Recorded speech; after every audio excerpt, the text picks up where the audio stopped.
ആഭിമുഖ്യത്തിൽ എല്ലാ ശനിയാഴ്ചകളിലും നടത്തിവരുന്ന സ്നേഹസംഗമത്തിൽ 146 സ്നേഹസംഗമമാണ് ഇന്നിവിടെ ആരംഭിക്കുന്നത്. ഈ സ്നേഹസംഗമത്തിന്റെ നേതൃത്വം വഹിക്കുന്നത് അവർ ലേഡി ഓഫ് സോറോ ഗ്രൂപ്പാണ്. ഇതിലേക്ക് എത്തിച്ചേർന്നിരിക്കുന്ന എല്ലാ വിശിഷ്ട വ്യക്തികളെയും എല്ലാ ഗ്രൂപ്പ് അംഗങ്ങളെയും ഏറ്റവും സ്നേഹത്തോടെ ഞാൻ സ്വാഗതം ചെയ്യുന്നു. ദൈവാനുഗ്രഹം ആവശ്യമാണല്ലോ. നമുക്ക് ഒരു പ്രാർത്ഥനാ ഗീതത്തോടെ ഈ മീറ്റിംഗ് ആരംഭിക്കാം.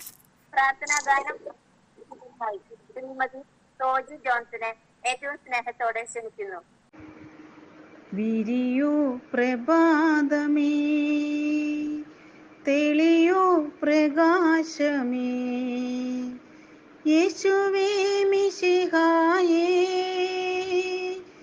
ദിവ്യമാം വെളിച്ചമേ. വിരിയൂ പ്രഭാതമേ, തെളിയൂ പ്രകാശമേ, യേശുവേ മിശിഹായേ, ദിവ്യമാം വെളിച്ചമേ. പാപമാമിരുൾ മാറ്റാൻ പുണ്യദീപമായി വരൂ, പാപമാമിരുൾ മാറ്റാൻ പുണ്യദീപമായി വരൂ.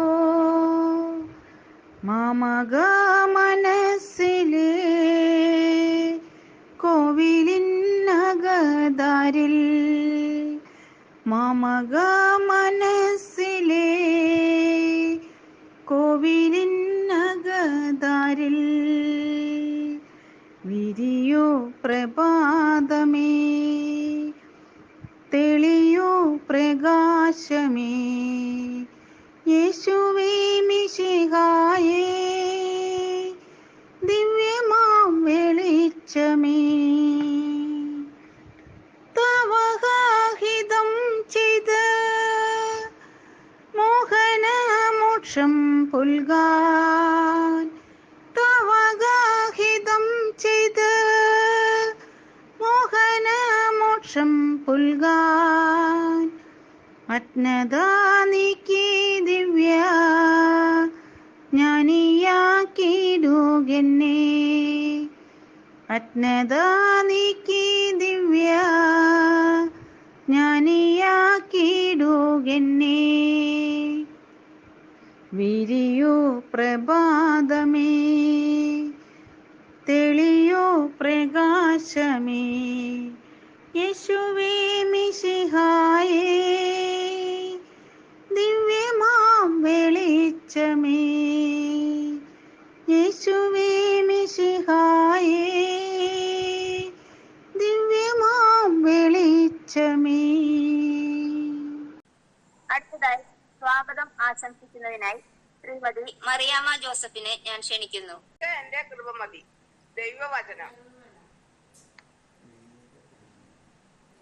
ഏറ്റവും സ്നേഹമുള്ളവരെ, ദർശന ക്ലബിന്റെ ആഭിമുഖ്യത്തിൽ ഗൂഗിൾ മീറ്റ് വഴി എല്ലാ ശനിയാഴ്ചയും 1:30 നടത്തി വരാറുള്ള 146ാമത് സ്നേഹസംഗമത്തിലേക്ക് ഏവരെയും സ്വാഗതം ചെയ്യാനുള്ള കർത്തവ്യമാണ് എന്നിൽ നിക്ഷിപ്തമായിരിക്കുന്നത്.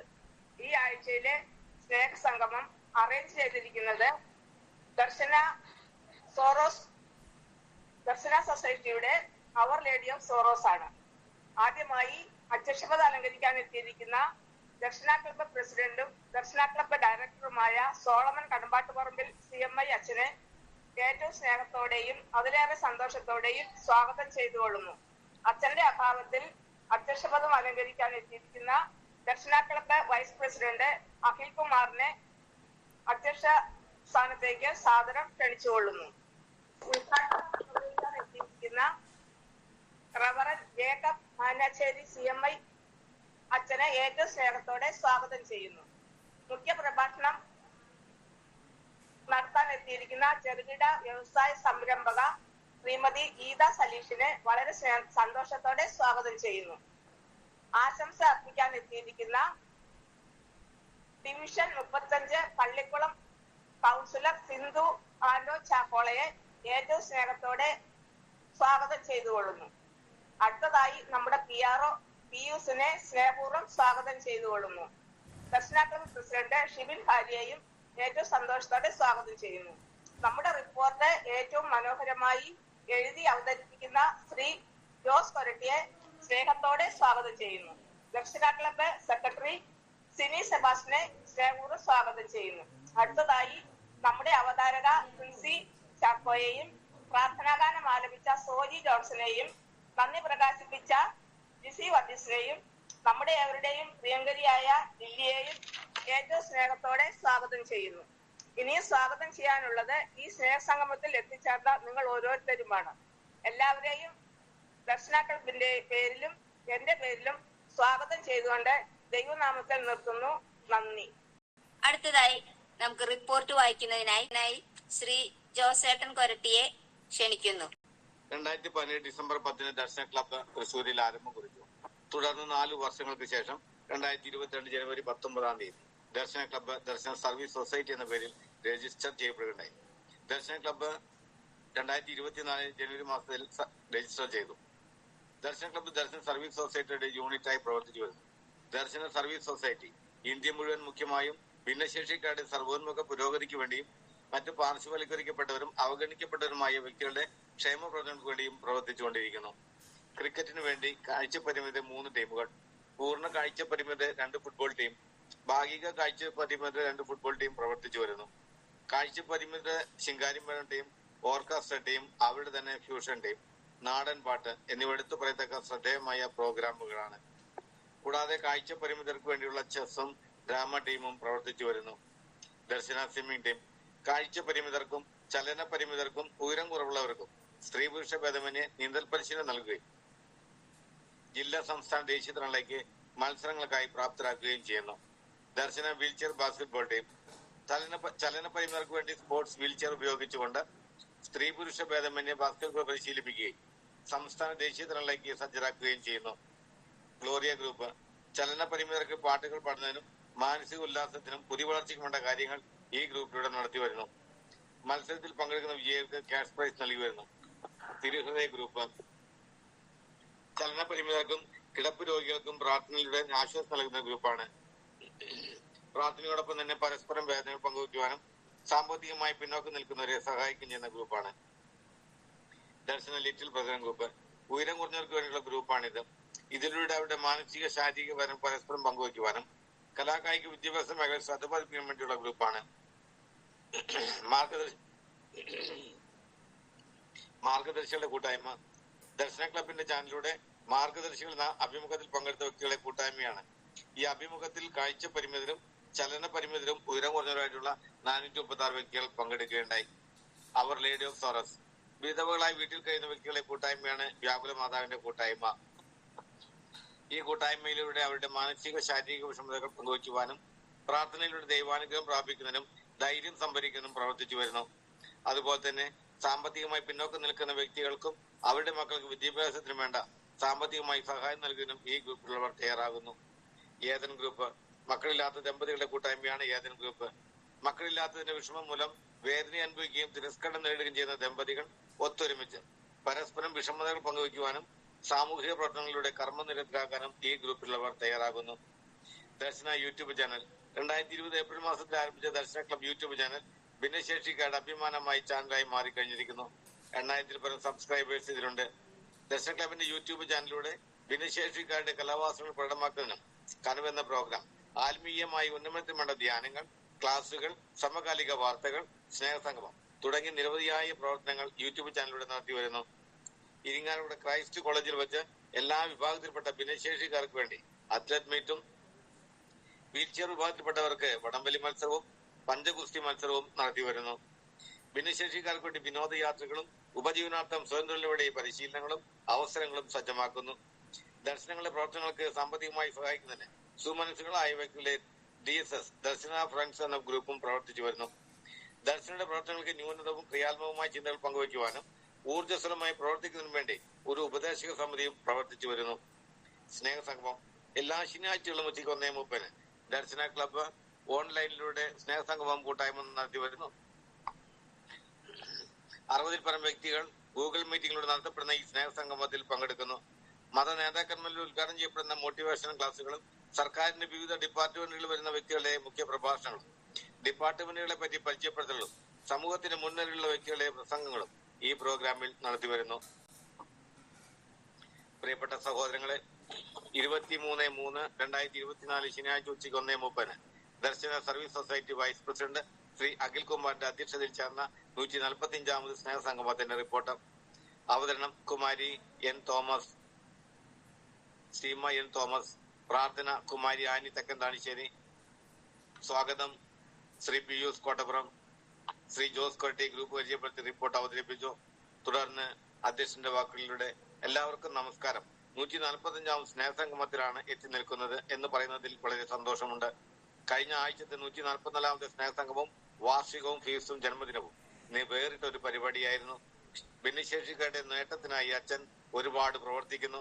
അച്ഛനോടൊപ്പം എല്ലാവരും മുന്നേറുന്നത് കൊണ്ടാണ് ഇത്രയും നല്ല പരിപാടി നടത്താൻ സാധിക്കുന്നത്. ഇനിയും ഇതുപോലെ മുന്നോട്ട് പോകട്ടെ എന്ന് പ്രാർത്ഥിച്ചുകൊണ്ട് നിർത്തുന്നു. ഉദ്ഘാടനം ചെയ്തത് Darshana club director reverend father Solomon Kadambattu Parambil CMI അച്ഛനായിരുന്നു.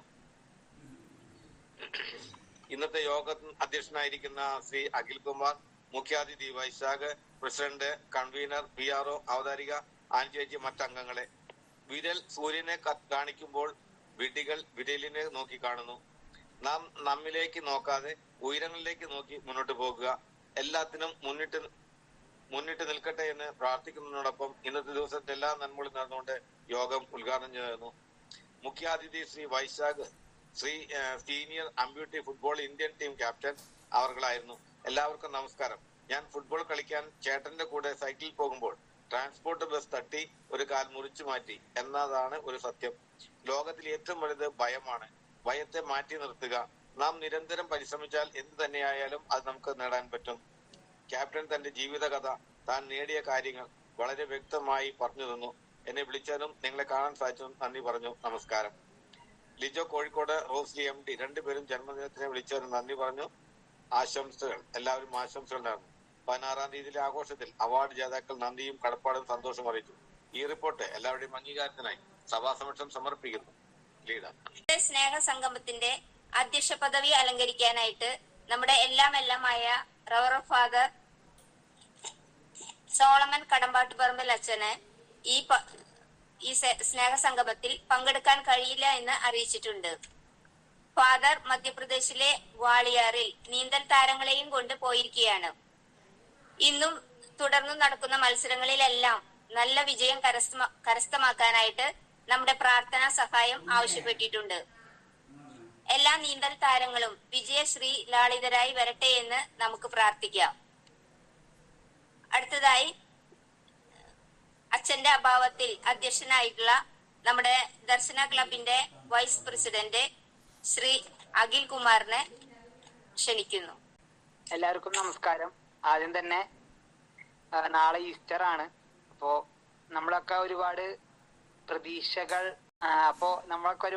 പ്രതീക്ഷയിലാണ് ഇരിക്കുന്നത്. അതായത് പുതിയ പ്രത്യാശയുടെ നാളുകളാണ് നമ്മളെല്ലാവരും കാത്തിരിക്കുന്നത്. അപ്പൊ അതുപോലെ തന്നെ ഇന്ന് നമ്മുടെ ദർശന സർവീസ് സൊസൈറ്റിയുടെ നേതൃത്വത്തിൽ നമ്മുടെ സോളമനച്ചന്റെ ഒപ്പം നീന്തലിന് വേണ്ടി മധ്യപ്രദേശിലെ ഗോളിയാറിൽ കഠിനമായ തണവിനെയും അതുപോലെ തന്നെ പ്രതികൂലമായ പല സാഹചര്യങ്ങളെ അതിജീവിച്ചുകൊണ്ട് അവർ ഇന്ന് മത്സരിക്കുകയാണ് നമ്മുടെ താരങ്ങളൊപ്പം.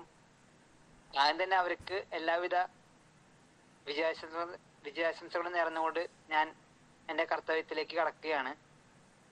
അപ്പൊ നമുക്കറിയാം, നമ്മളെല്ലാവരും പല രീതിയിൽ നമ്മളെ സമൂഹം ഭിന്നശേഷിക്കാരാണ് എന്ന് പറഞ്ഞ് മാറ്റി നിർത്തുന്ന ഒരു പ്രവണത കുറച്ചുണ്ട്. ഒരുപാടൊന്നും ഇല്ലെങ്കിലും ഇപ്പോഴും എവിടെയൊക്കെയോ അത് ബാക്കിയുണ്ട്. അപ്പം അത്തരത്തിലുള്ള കാര്യങ്ങളെ നമ്മൾ അതിജീവിച്ചുകൊണ്ട് മുന്നേറാൻ നമ്മളെല്ലാവരും ശ്രമിക്കണം. ഇപ്പം 146ാമത്തെ സ്നേഹസംഗമമാണ് ഇപ്പോൾ ഇവിടെ നടക്കുന്നത്. അപ്പോ അതൊരു വലിയൊരു നേട്ടമാണ്. 4 കൂടി കഴിഞ്ഞാൽ 150ാമത്തെ സ്നേഹസംഗമത്തിലേക്ക് നമ്മൾ കടക്കും. അപ്പോ ഇവിടെ എനിക്ക് പറയാനുള്ളത് എന്താണെന്ന് വെച്ചാല്, നമ്മളെല്ലാവരും ഇപ്പോ മുൻപത്തേക്കാൾ ഒരുപാട് മാറിയിട്ടുണ്ട്. കായിക മേഖലയായാലും കലാമേഖലയായാലും ഒക്കെ ഒരുപാട് ഉയരങ്ങളിൽ എത്തിച്ചേരാൻ നമുക്ക് സാധിച്ചിട്ടുണ്ട്. അതായത് നമ്മൾ ഈ ക്ലബ്ബ് തുടങ്ങുമ്പോൾ ഉള്ള സ്ഥിതിയല്ല ഇപ്പോ ഒന്നിനു പുറകെ ഒന്നായിട്ട് പല നേട്ടങ്ങളും അതുപോലെ തന്നെ പല കായിക കലാ മത്സരങ്ങളൊക്കെ നമ്മൾ ആരംഭിക്കുകയാണ്. അപ്പോ ഇതിനെല്ലാം പിന്നിൽ നമ്മുടെ സോളമൻ അച്ഛന്റെ ഒരുപാട് പ്രവർത്തനങ്ങളുണ്ട്. അച്ഛന്റെ അഭാവത്തിലാണ് എനിക്കിന്ന് ഈ സ്ഥാനം ഏറ്റെടുക്കേണ്ടതായിട്ട് വന്നത്. അതില് എന്തായാലും അച്ഛന്റെ ആ കഠിന പ്രയത്നം ഇനി ഇവിടേക്ക് പാരീസ് ഒളിമ്പിക്സ് 2024 ഏകദേശം അടുക്കാറായിട്ടുണ്ട്.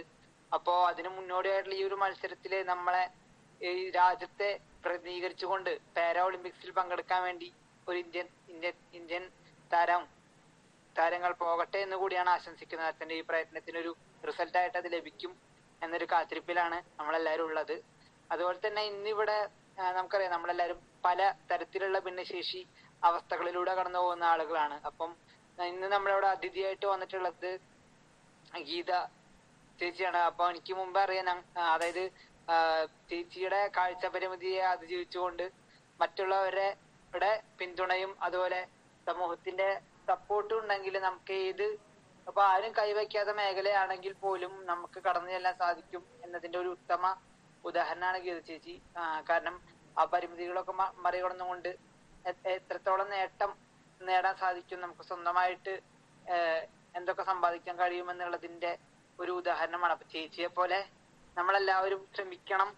അതായത് നമുക്ക് ചെയ്യാൻ പറ്റാത്തതായില്ല, നമ്മൾ ശ്രമിച്ചാൽ സമൂഹവും അതുപോലെ തന്നെ ഒരുപാട് വിമർശനങ്ങൾ അല്ലെങ്കിൽ ഒരുപാട് ചോദ്യങ്ങൾ എന്തായാലും നേരിടേണ്ടി വരും. എന്തിനാ അങ്ങനെ ചെയ്യുന്നത്, നിങ്ങൾക്ക് വെറുതെ ഇരുന്നാൽ പോലെ, എന്തിനാണ് ഇത്തരത്തിലുള്ള കാര്യങ്ങളിലൊക്കെ ഇറങ്ങി പോകുന്നത് എന്ന ഒരു 90% ഒരു പക്ഷെ നെഗറ്റീവ് ആയിരിക്കാം നമ്മൾ കേൾക്കേണ്ടി വരും. പക്ഷെ അതിനെയല്ല, ബാക്കി കേൾക്കുന്ന പോസിറ്റീവായ കാര്യങ്ങളെ മാത്രം നമ്മൾ എടുത്തുകൊണ്ട് അതിൻ്റെതായ കാര്യങ്ങളുണ്ടെങ്കിൽ വിമർശനങ്ങളും കൂടി ഉൾക്കൊണ്ടുകൊണ്ട് മുന്നോട്ട് പോകണം എന്നാണ് പറയാനുള്ളത്. അപ്പം ഗീത ചേച്ചിയുടെ ആ ഒരു സംരംഭം ഇപ്പോ വളരെയധികം ശ്രദ്ധ പിടിച്ചു പറ്റിയൊരു കാര്യമാണ്. നമുക്കറിയാം നമ്മളെ തോമസ് ഐസക് സാറും അതുപോലെ മറ്റ് ഒരുപാട് ആളുകളൊക്കെ വന്ന് അഭിനന്ദിച്ചൊരു കാര്യമാണ്. അപ്പൊ അത്തരത്തിലൊരു വ്യക്തിയെ ഇവിടെ കൊണ്ടുവരാൻ കഴിഞ്ഞതിൽ വളരെ അതിനുവേണ്ടി പ്രയത്നിച്ചവരോടുള്ള നന്ദി അറിയിക്കുകയാണ്. കാരണം ഇതൊരു വേദിയാണ്. എങ്ങനെയാണ് ഇത്തരത്തിലുള്ള കാര്യങ്ങൾ നമ്മളെ പോലെയുള്ള ഭിന്നശേഷിക്കാരെ പലതരത്തിലായിക്കോട്ടെ നമുക്ക് എങ്ങനെയാണ് ചെയ്യാൻ പറ്റുക എന്നുള്ള കാര്യം തുറന്ന് നമ്മളെ ഇടയിൽ നിന്നൊരാളുമായി നമുക്ക് ക്വസ്റ്റ്യൻസ് ചോദിക്കാനും ഇടപഴകാനും ഒക്കെ ഉള്ള ഒരു അവസരമായിട്ട് ഇതിനെ കാണണം. അതുപോലെ തന്നെ ഈ ഇപ്പൊ ചേച്ചിയുടെ ഒരു സംരംഭം അത്യാവശ്യം ഇപ്പൊ കുറച്ചുനാളൊക്കെ ഇനിയും വളരും. അപ്പൊ ആ ഒരു ലെവലെത്തുമ്പോ നമ്മളെ പോലെയുള്ള ആളുകൾക്ക് എന്തെങ്കിലും ജോലി സാധ്യത ഉണ്ടാവുമോ എന്നുള്ളതൊക്കെ നമുക്ക് നോക്കാം. അതായത് ഇപ്പോഴല്ല ഞാൻ ഉദ്ദേശിച്ചത്, ഒരു സമയത്ത് എന്തായാലും അത് നല്ല രീതിയിൽ പോകുമ്പോൾ ഇത്തരത്തിലുള്ള ഭിന്നശേഷിക്കാർക്കുള്ള ഒരു അവസരം, അങ്ങനെ പല രീതിയിലുള്ള അവസരങ്ങൾ നമുക്ക് പലർക്കും സൃഷ്ടിക്കാൻ സാധിക്കും നമ്മുടെ ഇടയിൽ തന്നെ. അപ്പൊ അതിന് വേണ്ടി അതുപോലെ നല്ലൊരു നാളേക്ക് വേണ്ടി നമ്മളെല്ലാവരും ഒത്തൊരുമിച്ച് ഐക്യത്തോടു കൂടി നിൽക്കണം എന്നാണ് പറയാനുള്ളത്. അതോടൊപ്പം ഇന്നത്തെ നമ്മുടെ ആശംസ അർപ്പിച്ച് സംസാരിക്കാൻ വന്നിട്ടുള്ള സിന്ധു മേഡമാണ് എനിക്ക് തോന്നുന്നു നമ്മുടെ 140 ഓഫ്ലൈൻ ആയിട്ട് നടന്ന സ്നേഹ സംഗമം വാർഷികത്തിന്റെ അവിടെ വന്ന് സംസാരിച്ച മാമാണെന്നാണ് ഞാൻ മനസ്സിലാക്കുന്നത്. അപ്പൊ എന്തായാലും അതേപോലെയുള്ള ജനപ്രതിനിധികള് നമ്മുടെ നാട്ടിലുണ്ട്. അപ്പൊ അവരുടെ ഒക്കെ ഒരു സപ്പോർട്ട് ഉണ്ടെങ്കിൽ നമുക്ക് സമൂഹത്തിൽ എന്തും നേടാൻ സാധിക്കും. ഒരു പക്ഷെ അവര് വിചാരിച്ചൊരു ചെറിയൊരു ഫയലായിരിക്കാം, അല്ലെങ്കിൽ ചെറിയൊരു ഒപ്പായിരിക്കാം, ചെറിയൊരു കാര്യമായിരിക്കാം, അത്തരത്തിൽ നമുക്ക് ഒരു പക്ഷെ അതൊരു വലിയ കാര്യമായിരിക്കും. അതായത് ഇപ്പൊ നമുക്ക് എന്തെങ്കിലും പല ആവശ്യത്തിന് നമ്മള് ഇത്തരത്തിലുള്ള ആളുകളെ സമീപിക്കുന്നതാണ്, നമ്മുടെ കൗൺസിലർമാരായാലും മറ്റുള്ള ആളുകളായാലും. അപ്പൊ അവരുടെ ഒരു സപ്പോർട്ട് ഒരു പക്ഷെ അവർക്കതൊരു ചെറിയ ഒരു ഒപ്പിന്റെ കാര്യമായിരിക്കുമെങ്കിലും നമുക്കതൊരു ഒരു പക്ഷെ അതുകൊണ്ട് വലിയ നേട്ടം നേടാൻ സാധിക്കും. അപ്പൊ അത്തരത്തിലുള്ള ആളുകളുടെ പിന്തുണയും നമുക്കൊക്കെ ആവശ്യമാണ്. അപ്പൊ അതിലൊരു ഉദാഹരണമായിട്ടാണ് ഞാൻ ഈ മാമിനെ കാണുന്നത്. എന്തായാലും ഇവിടെ എത്തിച്ചേർന്ന എല്ലാവർക്കും ഈസ്റ്ററിന്റെ ആശംസകളും അതുപോലെ തന്നെ നല്ല ഒരു വിജയത്തിന്റെ നാളുകളും പ്രതീക്ഷയുടെ നാളുകൾ ആശംസിച്ചുകൊണ്ട് എല്ലാവരും ഉന്മേഷവാന്മാരായി നമ്മുടെ സമൂഹത്തിന് മുന്നോട്ട് നയിക്കാൻ എല്ലാവരും പ്രാർത്ഥരായി നമ്മുടെ ഭിന്നശേഷിയെയല്ല, കുറവുകളെയല്ല, നമ്മുടെ പോസിറ്റീവായ കാര്യങ്ങളെ ഉപയോഗിച്ചുകൊണ്ട് നമ്മൾ മുന്നോട്ട് നീങ്ങണം എന്ന് മാത്രം പറഞ്ഞുകൊണ്ട് ഞാൻ എന്റെ വാക്കുകൾ നിർത്തുന്നു. നന്ദി. അടുത്തതായി ഈ സ്നേഹസംഗമം ഉദ്ഘാടനം ചെയ്യാൻ എത്തിയിരിക്കുന്നത് reverend father Jacob Menachery CMI അച്ഛനെ ഏറ്റവും സ്നേഹത്തോടെ ക്ഷണിക്കുകയാണ്. നമസ്കാരം. ഞാൻ ഈ യാത്രയുടെ ഇടയിലാണ്, കുഴപ്പമില്ല. നിങ്ങളുടെ ദർശന ക്ലബിനെ കുറിച്ച് കുറെ കാര്യങ്ങൾ അറിയാൻ സാധിച്ചു. ഈ ഈസ്റ്ററിനോടനുബന്ധിച്ച് ഇങ്ങനെ ഒരു സംഗമത്തിൽ പങ്കുചേരാൻ സാധിച്ചതിൽ ദൈവത്തോട് നന്ദി പറയുകയാണ്. ആദ്യം തന്നെ ഈ സമ്മേളനത്തില് വരുന്ന നിങ്ങൾ ഓരോരുത്തരെയും പ്രത്യേകമായിട്ട് അനുമോദിക്കുവാനായിട്ട് ഞാൻ ആഗ്രഹിക്കുകയാണ്. കാരണം വെച്ചാല് ഞാനിപ്പോ പ്രവർത്തിച്ചുകൊണ്ടിരിക്കുന്നത് ഭിന്നശേഷിക്കാരുടെ ഇടയിലാണ്. ഭിന്നശേഷിക്കാരായ ഒട്ടേറെ മക്കളുടെ ഇടയിൽ പ്രവർത്തിക്കുന്നതുകൊണ്ട് നിങ്ങൾ ഓരോരുത്തരുടെ അവസ്ഥയും നിങ്ങൾക്കുണ്ടാകുന്ന ബുദ്ധിമുട്ടുകളും കുറേയൊക്കെ മനസ്സിലാക്കാൻ സാധിക്കും. എനിക്ക് 13-14 വർഷമായിട്ട് കൃപ എന്ന് പറയുന്ന ഒരു സ്ഥാപനത്തില് ഒരു സൊസൈറ്റിയുടെ അത് വർക്ക് ചെയ്തുകൊണ്ടിരിക്കുകയാണ് ഞാനിപ്പോ. അതുകൊണ്ട് തന്നെ ഭിന്നശേഷിക്കാരെ നിങ്ങളുടെ പ്രവർത്തനങ്ങളെ കുറെയൊക്കെ അറിയാനായിട്ട് സാധിച്ചിട്ടുണ്ട് എനിക്ക്. എന്തായാലും ഈ അവസരത്തിൽ ഞാൻ നിങ്ങളോട് പങ്കുവയ്ക്കാൻ ആഗ്രഹിക്കുന്നത് ഏതാനും വർഷങ്ങൾക്ക് മുമ്പ്, അതായത് ഞാൻ ബാംഗ്ലൂർ പഠിച്ചുകൊണ്ടിരിക്കുന്ന അവസരത്തില് അവിടെ പരിചയപ്പെട്ട ഒരു പയ്യന്റെ ഒരു കഥയാണ്. കഥയല്ല, അവന്റെ സംഭവമാണ് അവന്റെ. അവനെ ഞങ്ങൾ കണ്ടുമുട്ടുന്നത് 12 വയസ്സിൽ അവനെ കണ്ടുമുട്ടുന്നത്. ഞങ്ങള് കണ്ടുമുട്ടുമ്പോൾ അവനൊരു ഹോട്ടലിൽ ജോലിക്ക് നിൽക്കുകയായിരുന്നു. ജോലിക്ക് നിൽക്കുന്നതിനിടയിൽ അവനെ അവിടെ കൊണ്ടുവരുമ്പോൾ അതിന്റെ ഉടമസ്ഥൻ, ഹോട്ടലിൽ ജീവനക്കാരൻ, ഹോട്ടലിലെ ഉടമസ്ഥനാണ് അവനെ ഞങ്ങൾക്ക് കൊണ്ടേ കാണിച്ചു തരുന്നത്. ഞങ്ങൾ പറഞ്ഞു ഇവന്റെ കാലിൽ ഒരു മുഴ വരുന്നുണ്ട്, തൊടയിൽ ഇങ്ങനെ വീർത്തു വരുന്നുണ്ട്. ഞങ്ങൾ ഹോസ്പിറ്റലിൽ കൊണ്ടുപോയി ഒരു ഓപ്പറേഷൻ നടത്തി. പക്ഷെ കുറച്ച് വീണ്ടും വീണ്ടും അത് ആവർത്തിച്ചു വന്നുകൊണ്ടിരിക്കുകയാണ്. അപ്പൊ ഞങ്ങളോട് പറഞ്ഞു ഇത് എന്താ ഞങ്ങൾക്ക് അറിയില്ല. ഞങ്ങൾ ആ സമയത്ത് ഒരു ഹോസ്പിസ്, ഈ ക്യാൻസർ രോഗം വന്ന് മരണാസന്നരായവരെ പരിചരിക്കുന്ന ഒരു സെന്ററാണ് അത്, ഹോസ്പിസ് എന്ന് പറയുന്നത്. അപ്പൊ അവിടെയായിരുന്നു ഞങ്ങള് സർവീസിന് പോയിക്കൊണ്ടിരുന്നത്.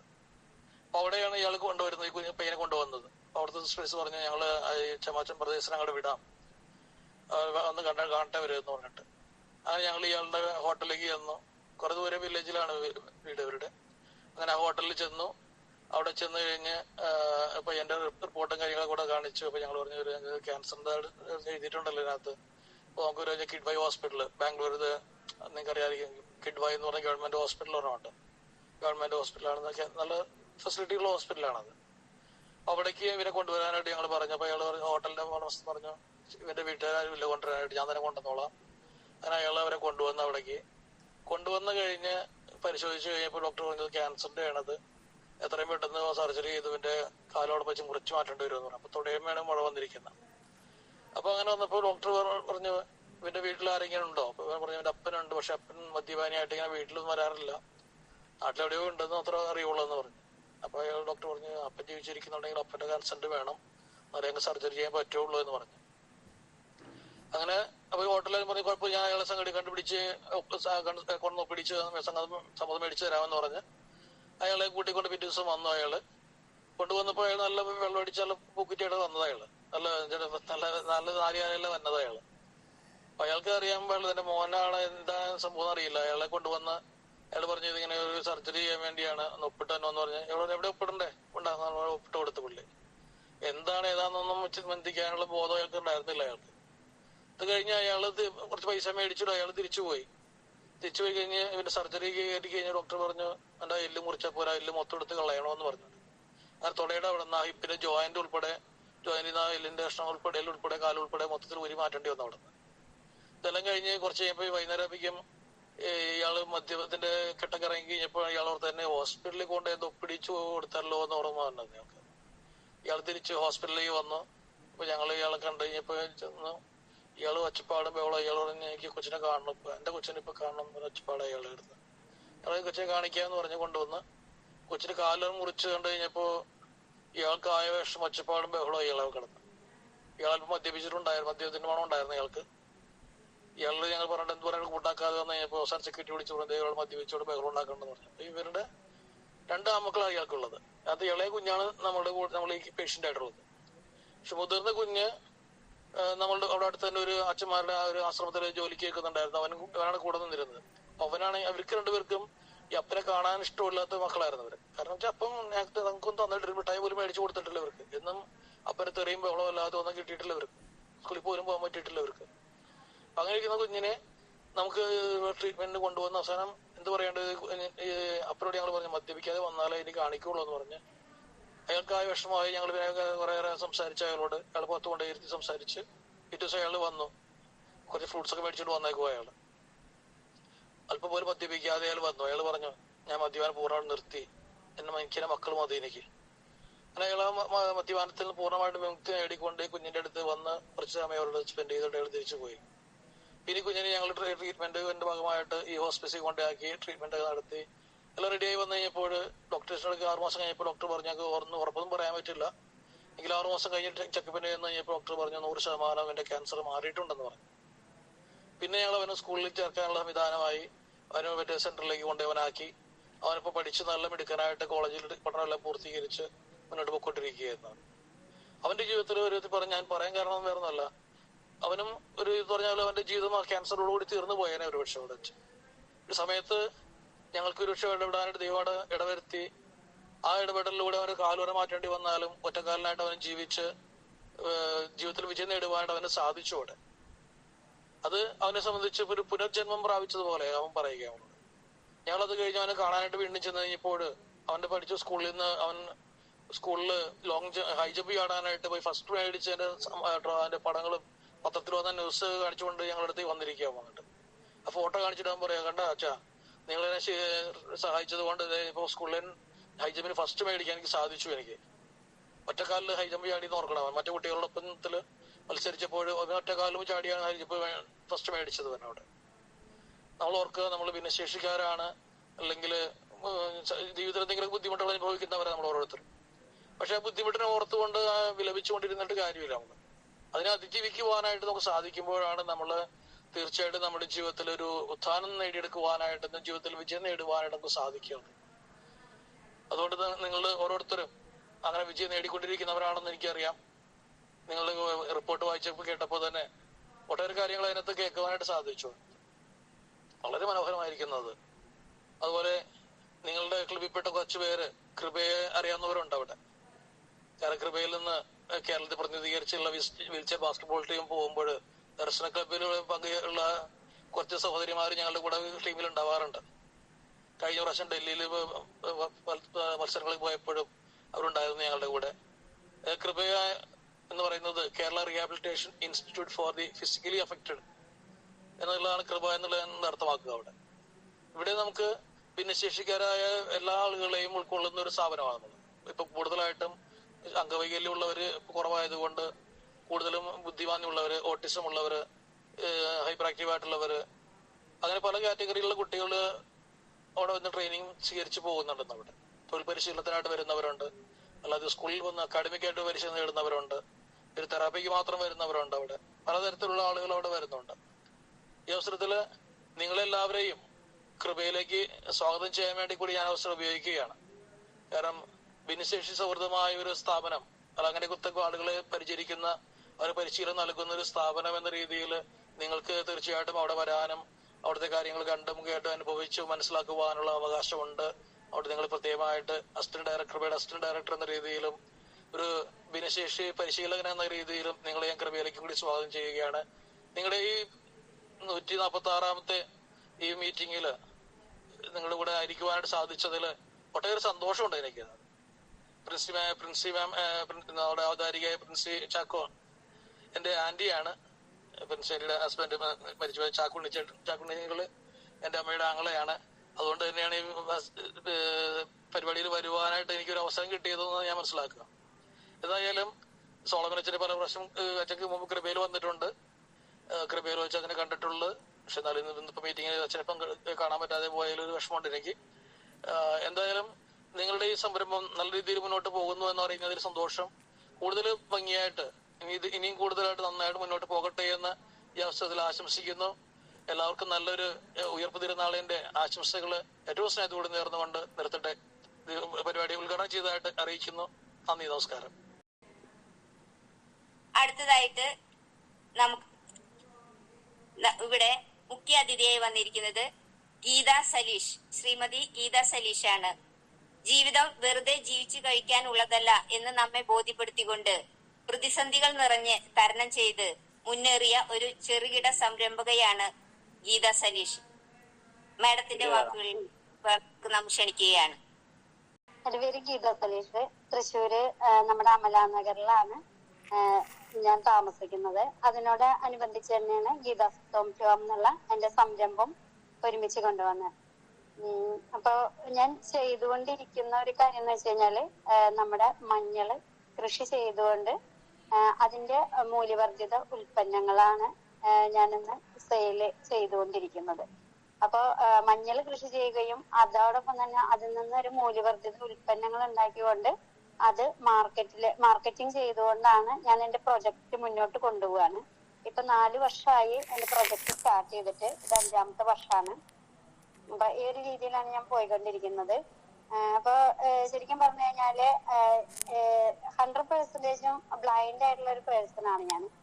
ഇപ്പൊ ഒരു 12 വയസ്സ് 13 വയസ്സ് വരെ എനിക്ക് ഫുള്ളായിട്ട് കണ്ടിരുന്നായിരുന്നു. നമുക്ക് ലോകം മൊത്തം കണ്ട് എല്ലാം മനസ്സിലാക്കിയിട്ടുള്ള ഒരു വ്യക്തിയാണ്. അപ്പൊ അതുകൊണ്ട് തന്നെ ഞാൻ ആ ഒരു കാലഘട്ടത്തില് വീട്ടിലായാലും ഒരു ഗ്രാമത്തിലാണ് ഞാൻ ജനിച്ചതും. അതുപോലെ തന്നെ എന്റെ 10ാം ക്ലാസ് വരെയുള്ള പഠനം അവിടെയാണ്.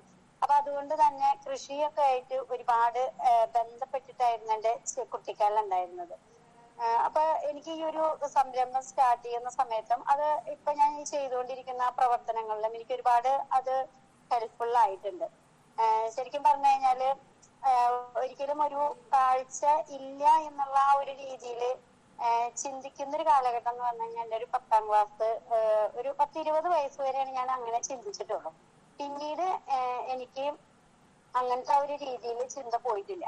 കാരണം ഞാൻ എപ്പോഴും ചിന്തിച്ചുകൊണ്ടിരിക്കുന്ന ഒരൊറ്റ കാര്യം, 13 വയസ്സിലാണ് 8ാം ക്ലാസ്സിൽ പഠിക്കുന്ന സമയത്താണ് എനിക്ക് കാഴ്ച കുറഞ്ഞു തുടങ്ങിയിട്ടുണ്ടായിരുന്നു. അപ്പോ ആ സമയത്ത് നമ്മൾ മറ്റുള്ളവരോടൊക്കെ കാഴ്ച കുറയുന്നു എന്ന് പറയുമ്പോൾ ആർക്കും അത് മനസ്സിലാവാതെ പോകുന്ന ഒരു കാലഘട്ടമായിരുന്നു. അപ്പൊ കുട്ടികളോട് പറയുമ്പോഴും അവർക്കത് മനസ്സിലാക്കാം. എല്ലാവരും നമ്മുടെ ചെറിയ കുട്ടി പറയുന്ന ഒരു കാര്യം അങ്ങനെയാണ് എല്ലാവരും എടുത്തിരുന്നത്. പക്ഷെ ഒരു 15 വയസ്സൊക്കെ ആയപ്പോഴേക്ക് തന്നെ എന്റെ കാഴ്ച കംപ്ലീറ്റ് ആയിട്ട് പോയി എന്നുള്ളതാണ്. പിന്നെ ആ ഒരു 10th എക്സാം ഒക്കെ എഴുതാൻ എനിക്ക് ഭയങ്കര ബുദ്ധിമുട്ടായിരുന്നു. അപ്പൊ ആ ഒരു കാലഘട്ടങ്ങളിലൊക്കെ ചെറുപ്പം മുതലേ ഞാൻ വായിക്കുകയായിരുന്നു. അപ്പൊ വായന ഭയങ്കര ഇഷ്ടമാണ്. എന്ത് ബുക്ക് കിട്ടിയാലും, എന്തൊരു ചെറിയൊരു കഷ്ണം പേപ്പർ കിട്ടിയാലും ഞാൻ വായിക്കുമായിരുന്നു. അപ്പൊ അത് എന്നിൽ നിന്ന് നഷ്ടപ്പെട്ടു എന്ന് പറയുന്നതായിരുന്നു എന്റെ ഏറ്റവും വലിയൊരു വിഷമം എന്ന് പറയുന്നുണ്ടായിരുന്നു. പിന്നെ ഞാൻ 10ാം ക്ലാസ് എക്സാം എഴുതാൻ പറ്റില്ല എന്നാണ് വിചാരിച്ചത്. അങ്ങനെ ഞാൻ നമ്മുടെ പ്രിൻസിപ്പളോട് സംസാരിച്ച് ലൈബ്രറി വെച്ചിട്ടാണ് ഞാൻ എഴുതിയത്. പക്ഷെ പിന്നീടുള്ള പഠനം എങ്ങനെയാണ് അതിനെ പറ്റിയിട്ടൊക്കെ എനിക്ക് ഭയങ്കര ആശങ്കയായിരുന്നു. പഠിക്കാൻ പറ്റില്ല എന്നാണ് ഞാൻ വിചാരിച്ചിട്ടുണ്ടായിരുന്നത്. പിന്നെ എനിക്ക് ആ ഒരു ഗ്രാമത്തിലായത് കാരണം കൊണ്ട് തന്നെ ഒരു ഒറ്റപ്പാലം വരെ വരുന്നു, അതന്നെ ഒരു പാലക്കാട് വരെ പോകുന്നു. അതാണ് എന്റെ യാത്ര എന്ന് പറയുന്നത്. അതിലപ്പുറത്തേക്ക് എനിക്കൊരു ലോകമില്ല. അപ്പൊ അതുകൊണ്ട് തന്നെ എനിക്ക് വേറെ ആരായിട്ടും ഒരു കണക്ഷൻ ഉണ്ടായിരുന്നില്ല. അപ്പൊ ഞാൻ വിചാരിച്ചിരുന്നത് ഞാൻ മാത്രമാണ് ലോകത്ത്. ഇപ്പൊ എന്റെ വീട്ടില് അച്ഛനും അമ്മയും 2 ബ്രദേഴ്സാണ് എനിക്കുള്ളത്. അപ്പൊ 2 ബ്രദേഴ്സിനും ഇതുപോലെ തന്നെ കാഴ്ചയ്ക്ക് പ്രശ്നമുണ്ട്. അപ്പൊ ഞങ്ങൾ 3 പേരും ഏകദേശം ഒരേ കാലഘട്ടത്തിലാണ് ഞങ്ങളുടെ കാഴ്ച കുറഞ്ഞു പോയിട്ടുള്ളത്. അപ്പൊ ഞങ്ങൾ വിചാരിക്കുന്നത് വേറെ ആരും ഈ ലോകത്തില്ല എന്നുള്ളതായിരുന്നു ഞങ്ങളുടെ ചിന്ത ഉണ്ടായിരുന്നത്. അങ്ങനെ സാറാണ് പറഞ്ഞ ഇങ്ങനെ നമുക്ക് പോത്താനിക്കാട് ഒരു റിഹാബിലിറ്റേഷൻ സെന്റർ ഉണ്ട് എന്നുള്ളത് എനിക്കൊരു മെസ്സേജ് ഞങ്ങൾക്ക് കിട്ടിയത് അവിടെ സാറിന്റെ കയ്യിൽ നിന്നാണ്. അപ്പൊ നമുക്കറിയാലോ, നമ്മളൊരു പെൺകുട്ടി ആവുമ്പോ വീട്ടില് എപ്പോഴും പറയാം ആൺകുട്ടികളെ വിടാൻ പ്രശ്നം ഉണ്ടാവില്ല. പക്ഷെ പെൺകുട്ടി ആവുമ്പോ എന്താ സംഭവിക്കുക, ഞങ്ങള് നിന്നെ വിടാൻ പറ്റില്ല എന്നുള്ള രീതിയിലായിരിക്കും ആദ്യത്തെ സംസാരം ഉണ്ടാവുക. പക്ഷെ അവിടെ ഏറ്റവും സ്ട്രോങ് ആയിട്ട് ശക്തമായിട്ട് ഞാൻ പറഞ്ഞിരുന്നു എനിക്ക് പഠിക്കണം, എനിക്ക് പോകണം, എനിക്ക് വീട്ടിലിങ്ങനെ ഇരിക്കാൻ പറ്റില്ല എന്നുള്ളത് ഏറ്റവും ശക്തമായിട്ട് പറഞ്ഞിരുന്ന വ്യക്തിയായിരുന്നു ഞാൻ. അപ്പൊ പിന്നെ അച്ഛനും തീരുമാനം എടുത്തു, എന്നാ അങ്ങനെയാണെങ്കിൽ നിന്റെ ഇഷ്ടത്തിനനുസരിച്ച് ഞാൻ കൊണ്ടാക്കാം, നമുക്ക് അവിടെ പോയി അന്വേഷിക്കാന്ന് പറഞ്ഞിട്ട് അങ്ങനെയാണ് ഞാൻ അവിടെ ആ സെന്ററിൽ പോയത്. എനിക്ക് സത്യം പറഞ്ഞു കഴിഞ്ഞാൽ എന്റെ ജീവിതത്തിലെ ഒരു ടേണിംഗ് പോയിന്റ് എന്ന് പറയുന്നത് അവിടെയാണ്. കാരണം ഞങ്ങൾ മാത്രമാണെന്നുള്ള അതിൽ നിന്ന് നമ്മളെല്ലാവരും ഒരുപാട് പേര് അവിടെ ഉണ്ട് എന്നുള്ളത് മനസ്സിലാക്കിയത് അവിടെയാണ്. പിന്നെ അതോടൊപ്പം തന്നെ നമുക്ക് ഇനി ഒന്നും ചെയ്യാൻ പറ്റില്ല, നമ്മൾ കാണുന്ന ആളുകളുടെ ഇടയിൽ നിൽക്കുമ്പോൾ നമുക്കൊന്നും ചെയ്യാൻ പറ്റില്ല എന്നാണ് ഞാൻ വിചാരിച്ചിരുന്നത്. കാരണം എന്ത് പറയുമ്പോഴും നമ്മൾ ആദ്യം ഇങ്ങനെ ചെയ്യാന്നുള്ള ചോദ്യങ്ങളായിരിക്കുമല്ലോ നമുക്ക് വരുന്നുണ്ടാവുക. അവിടെ പോയപ്പോ ശരിക്കും പറഞ്ഞു കഴിഞ്ഞാൽ എനിക്ക് ഭയങ്കര ഒരു ജീവിതത്തോട് തന്നെ വളരെ പോസിറ്റീവായിട്ടാണ് ഞാൻ അവിടെ വെച്ച് കണ്ടത്. കാരണം നമുക്ക് പഠിക്കാൻ പറ്റും, നമുക്ക് ട്രയലുകൾ ചെയ്യാൻ പറ്റും. അപ്പൊ ഞാനൊരു 2 വർഷത്തെ കോഴ്സിന് വേണ്ടിയിട്ട് ചേരുക എന്നുള്ള രീതിയിൽ അവിടെ വന്നത്. പക്ഷെ അവിടെ വന്ന് എനിക്ക് ചേച്ചിമാരുടെ എല്ലാവരുടെ എക്സ്പീരിയൻസ് ഷെയർ ചെയ്യുന്നുണ്ട്. അപ്പൊ ഞാൻ ആദ്യം വിചാരിച്ചത് എനിക്ക് പഠിക്കാനുള്ള ഒരു അവസരം തുറന്നു കിട്ടിയ രീതിയിലാണ്. ഞാൻ ഒരു 8 മാസം കൊണ്ട് തന്നെ അവിടുന്ന് പെട്ടെന്ന് ബ്രെയിൽ പഠിച്ച് 2 ചെർട്ടനിങ്ങും ബുക്ക് ബൈൻഡിങ്ങും പഠിച്ച് ഞാനപ്പൊ ചിന്തിച്ചത് ഇനി ജോലി കിട്ടിയില്ലെങ്കിലും വേണ്ടില്ല, ഒരു കൈത്തൊഴിലായാലും എനിക്ക് സ്വന്തമായിട്ട് ചെയ്യണം എന്നുള്ള ആഗ്രഹത്തിലാണ് ഞാനത് പഠിച്ചെടുത്തു. സർട്ടിഫിക്കറ്റ് ഒന്നും എനിക്ക് കിട്ടിയില്ല, കാരണം 2 സെക്കൻഡ് ഇയർ കൂടി കഴിഞ്ഞാലാണല്ലോ കിട്ടുള്ളൂ. പക്ഷെ 8 മാസം തന്നെ ഞാൻ അവിടെ ചെയ്ത് പെട്ടെന്ന് തന്നെ ബ്രെയിൽ പഠിച്ച് വേഗം ഞാൻ കേരളവർമ്മ കോളേജിൽ വന്ന് ചേർന്നു. അപ്പൊ ഞാൻ എന്റെ മനസ്സിൽ കണ്ട ഒരു കാര്യം, കാരണം സ്കൂളിൽ പോകുന്ന കാലഘട്ടങ്ങളിലായാലും നമ്മൾ ഒരാളോട് ഒരു കാര്യം പറയുമ്പോൾ നമ്മൾ തന്നെ ഹെൽപ്പ് ചെയ്യുമെന്ന് പറയുമ്പോൾ അവര് അതിനെ സീരിയസ് ആയിട്ട് കാണുന്നില്ല എന്നുള്ളതാണ്. അപ്പൊ ഞാൻ ചിന്തിച്ചു ഇനിയിപ്പോ കോളേജിൽ പോകുന്ന സമയത്തും ഇതുപോലത്തെ പ്രശ്നങ്ങളായിരിക്കും എനിക്ക് നേരിടേണ്ടി വരിക. അപ്പൊ ഞാൻ അതിന് എന്താണ് ചെയ്യേണ്ടത്, അതിന് നമുക്കൊരു സ്വന്തമായിട്ട് എന്ത് ചെയ്യാൻ പറ്റും എന്നുള്ളത് തന്നെയാണ് അവിടെ ഞാൻ ചിന്തിച്ചത്. അങ്ങനെയാണ് കേരളോർമ്മ ഞാൻ ചൂസ് ചെയ്തത്. കാരണം ലേഡീസ് ഹോസ്റ്റൽ അതിനകത്താണ്. അപ്പൊ എനിക്ക് ആരും എന്നെ സഹായിച്ചില്ലെങ്കിലും എനിക്ക് ഒറ്റയ്ക്കായാലും അവിടുന്ന് ഒറ്റയ്ക്ക് വരാൻ പറ്റും എന്നുള്ള ആ ഒരു കോൺഫിഡൻസിലാണ് ഞാൻ അവിടെ ജോയിൻ ചെയ്തത്. പക്ഷെ സത്യം പറഞ്ഞു കഴിഞ്ഞാല് അന്നുള്ള ഞാൻ ചിന്തിച്ചിരുന്ന ആ ഒരു കാലഘട്ടത്തിലുള്ള അനുഭവം അല്ല എനിക്ക് കേരളോർമ്മയിൽ വന്നപ്പോ കിട്ടിയത്. കേരളോർമ്മയിൽ ഒരുപാട് ഫ്രണ്ട്സ് ഉണ്ടായിരുന്നു, ഇഷ്ടംപോലെ ഫ്രണ്ട്സ്. എല്ലാവരും എന്തിനും സപ്പോർട്ട് ചെയ്യുന്നു.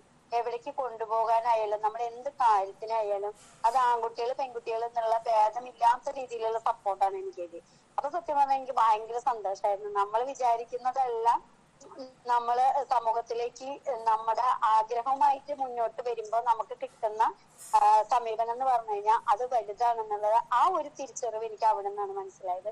അപ്പോ അങ്ങനെ ഞാൻ കേരളോർമ്മയിൽ പഠിക്കുന്ന സമയത്ത് ഇതുപോലെ തന്നെ എനിക്ക് നല്ല ഫ്രണ്ട്സുകളിൽ ഒരാളായിരുന്നു നമ്മുടെ ഇപ്പോ എന്നെ വിവാഹം കഴിച്ചിട്ടുള്ള സലീഷ് കുമാർ.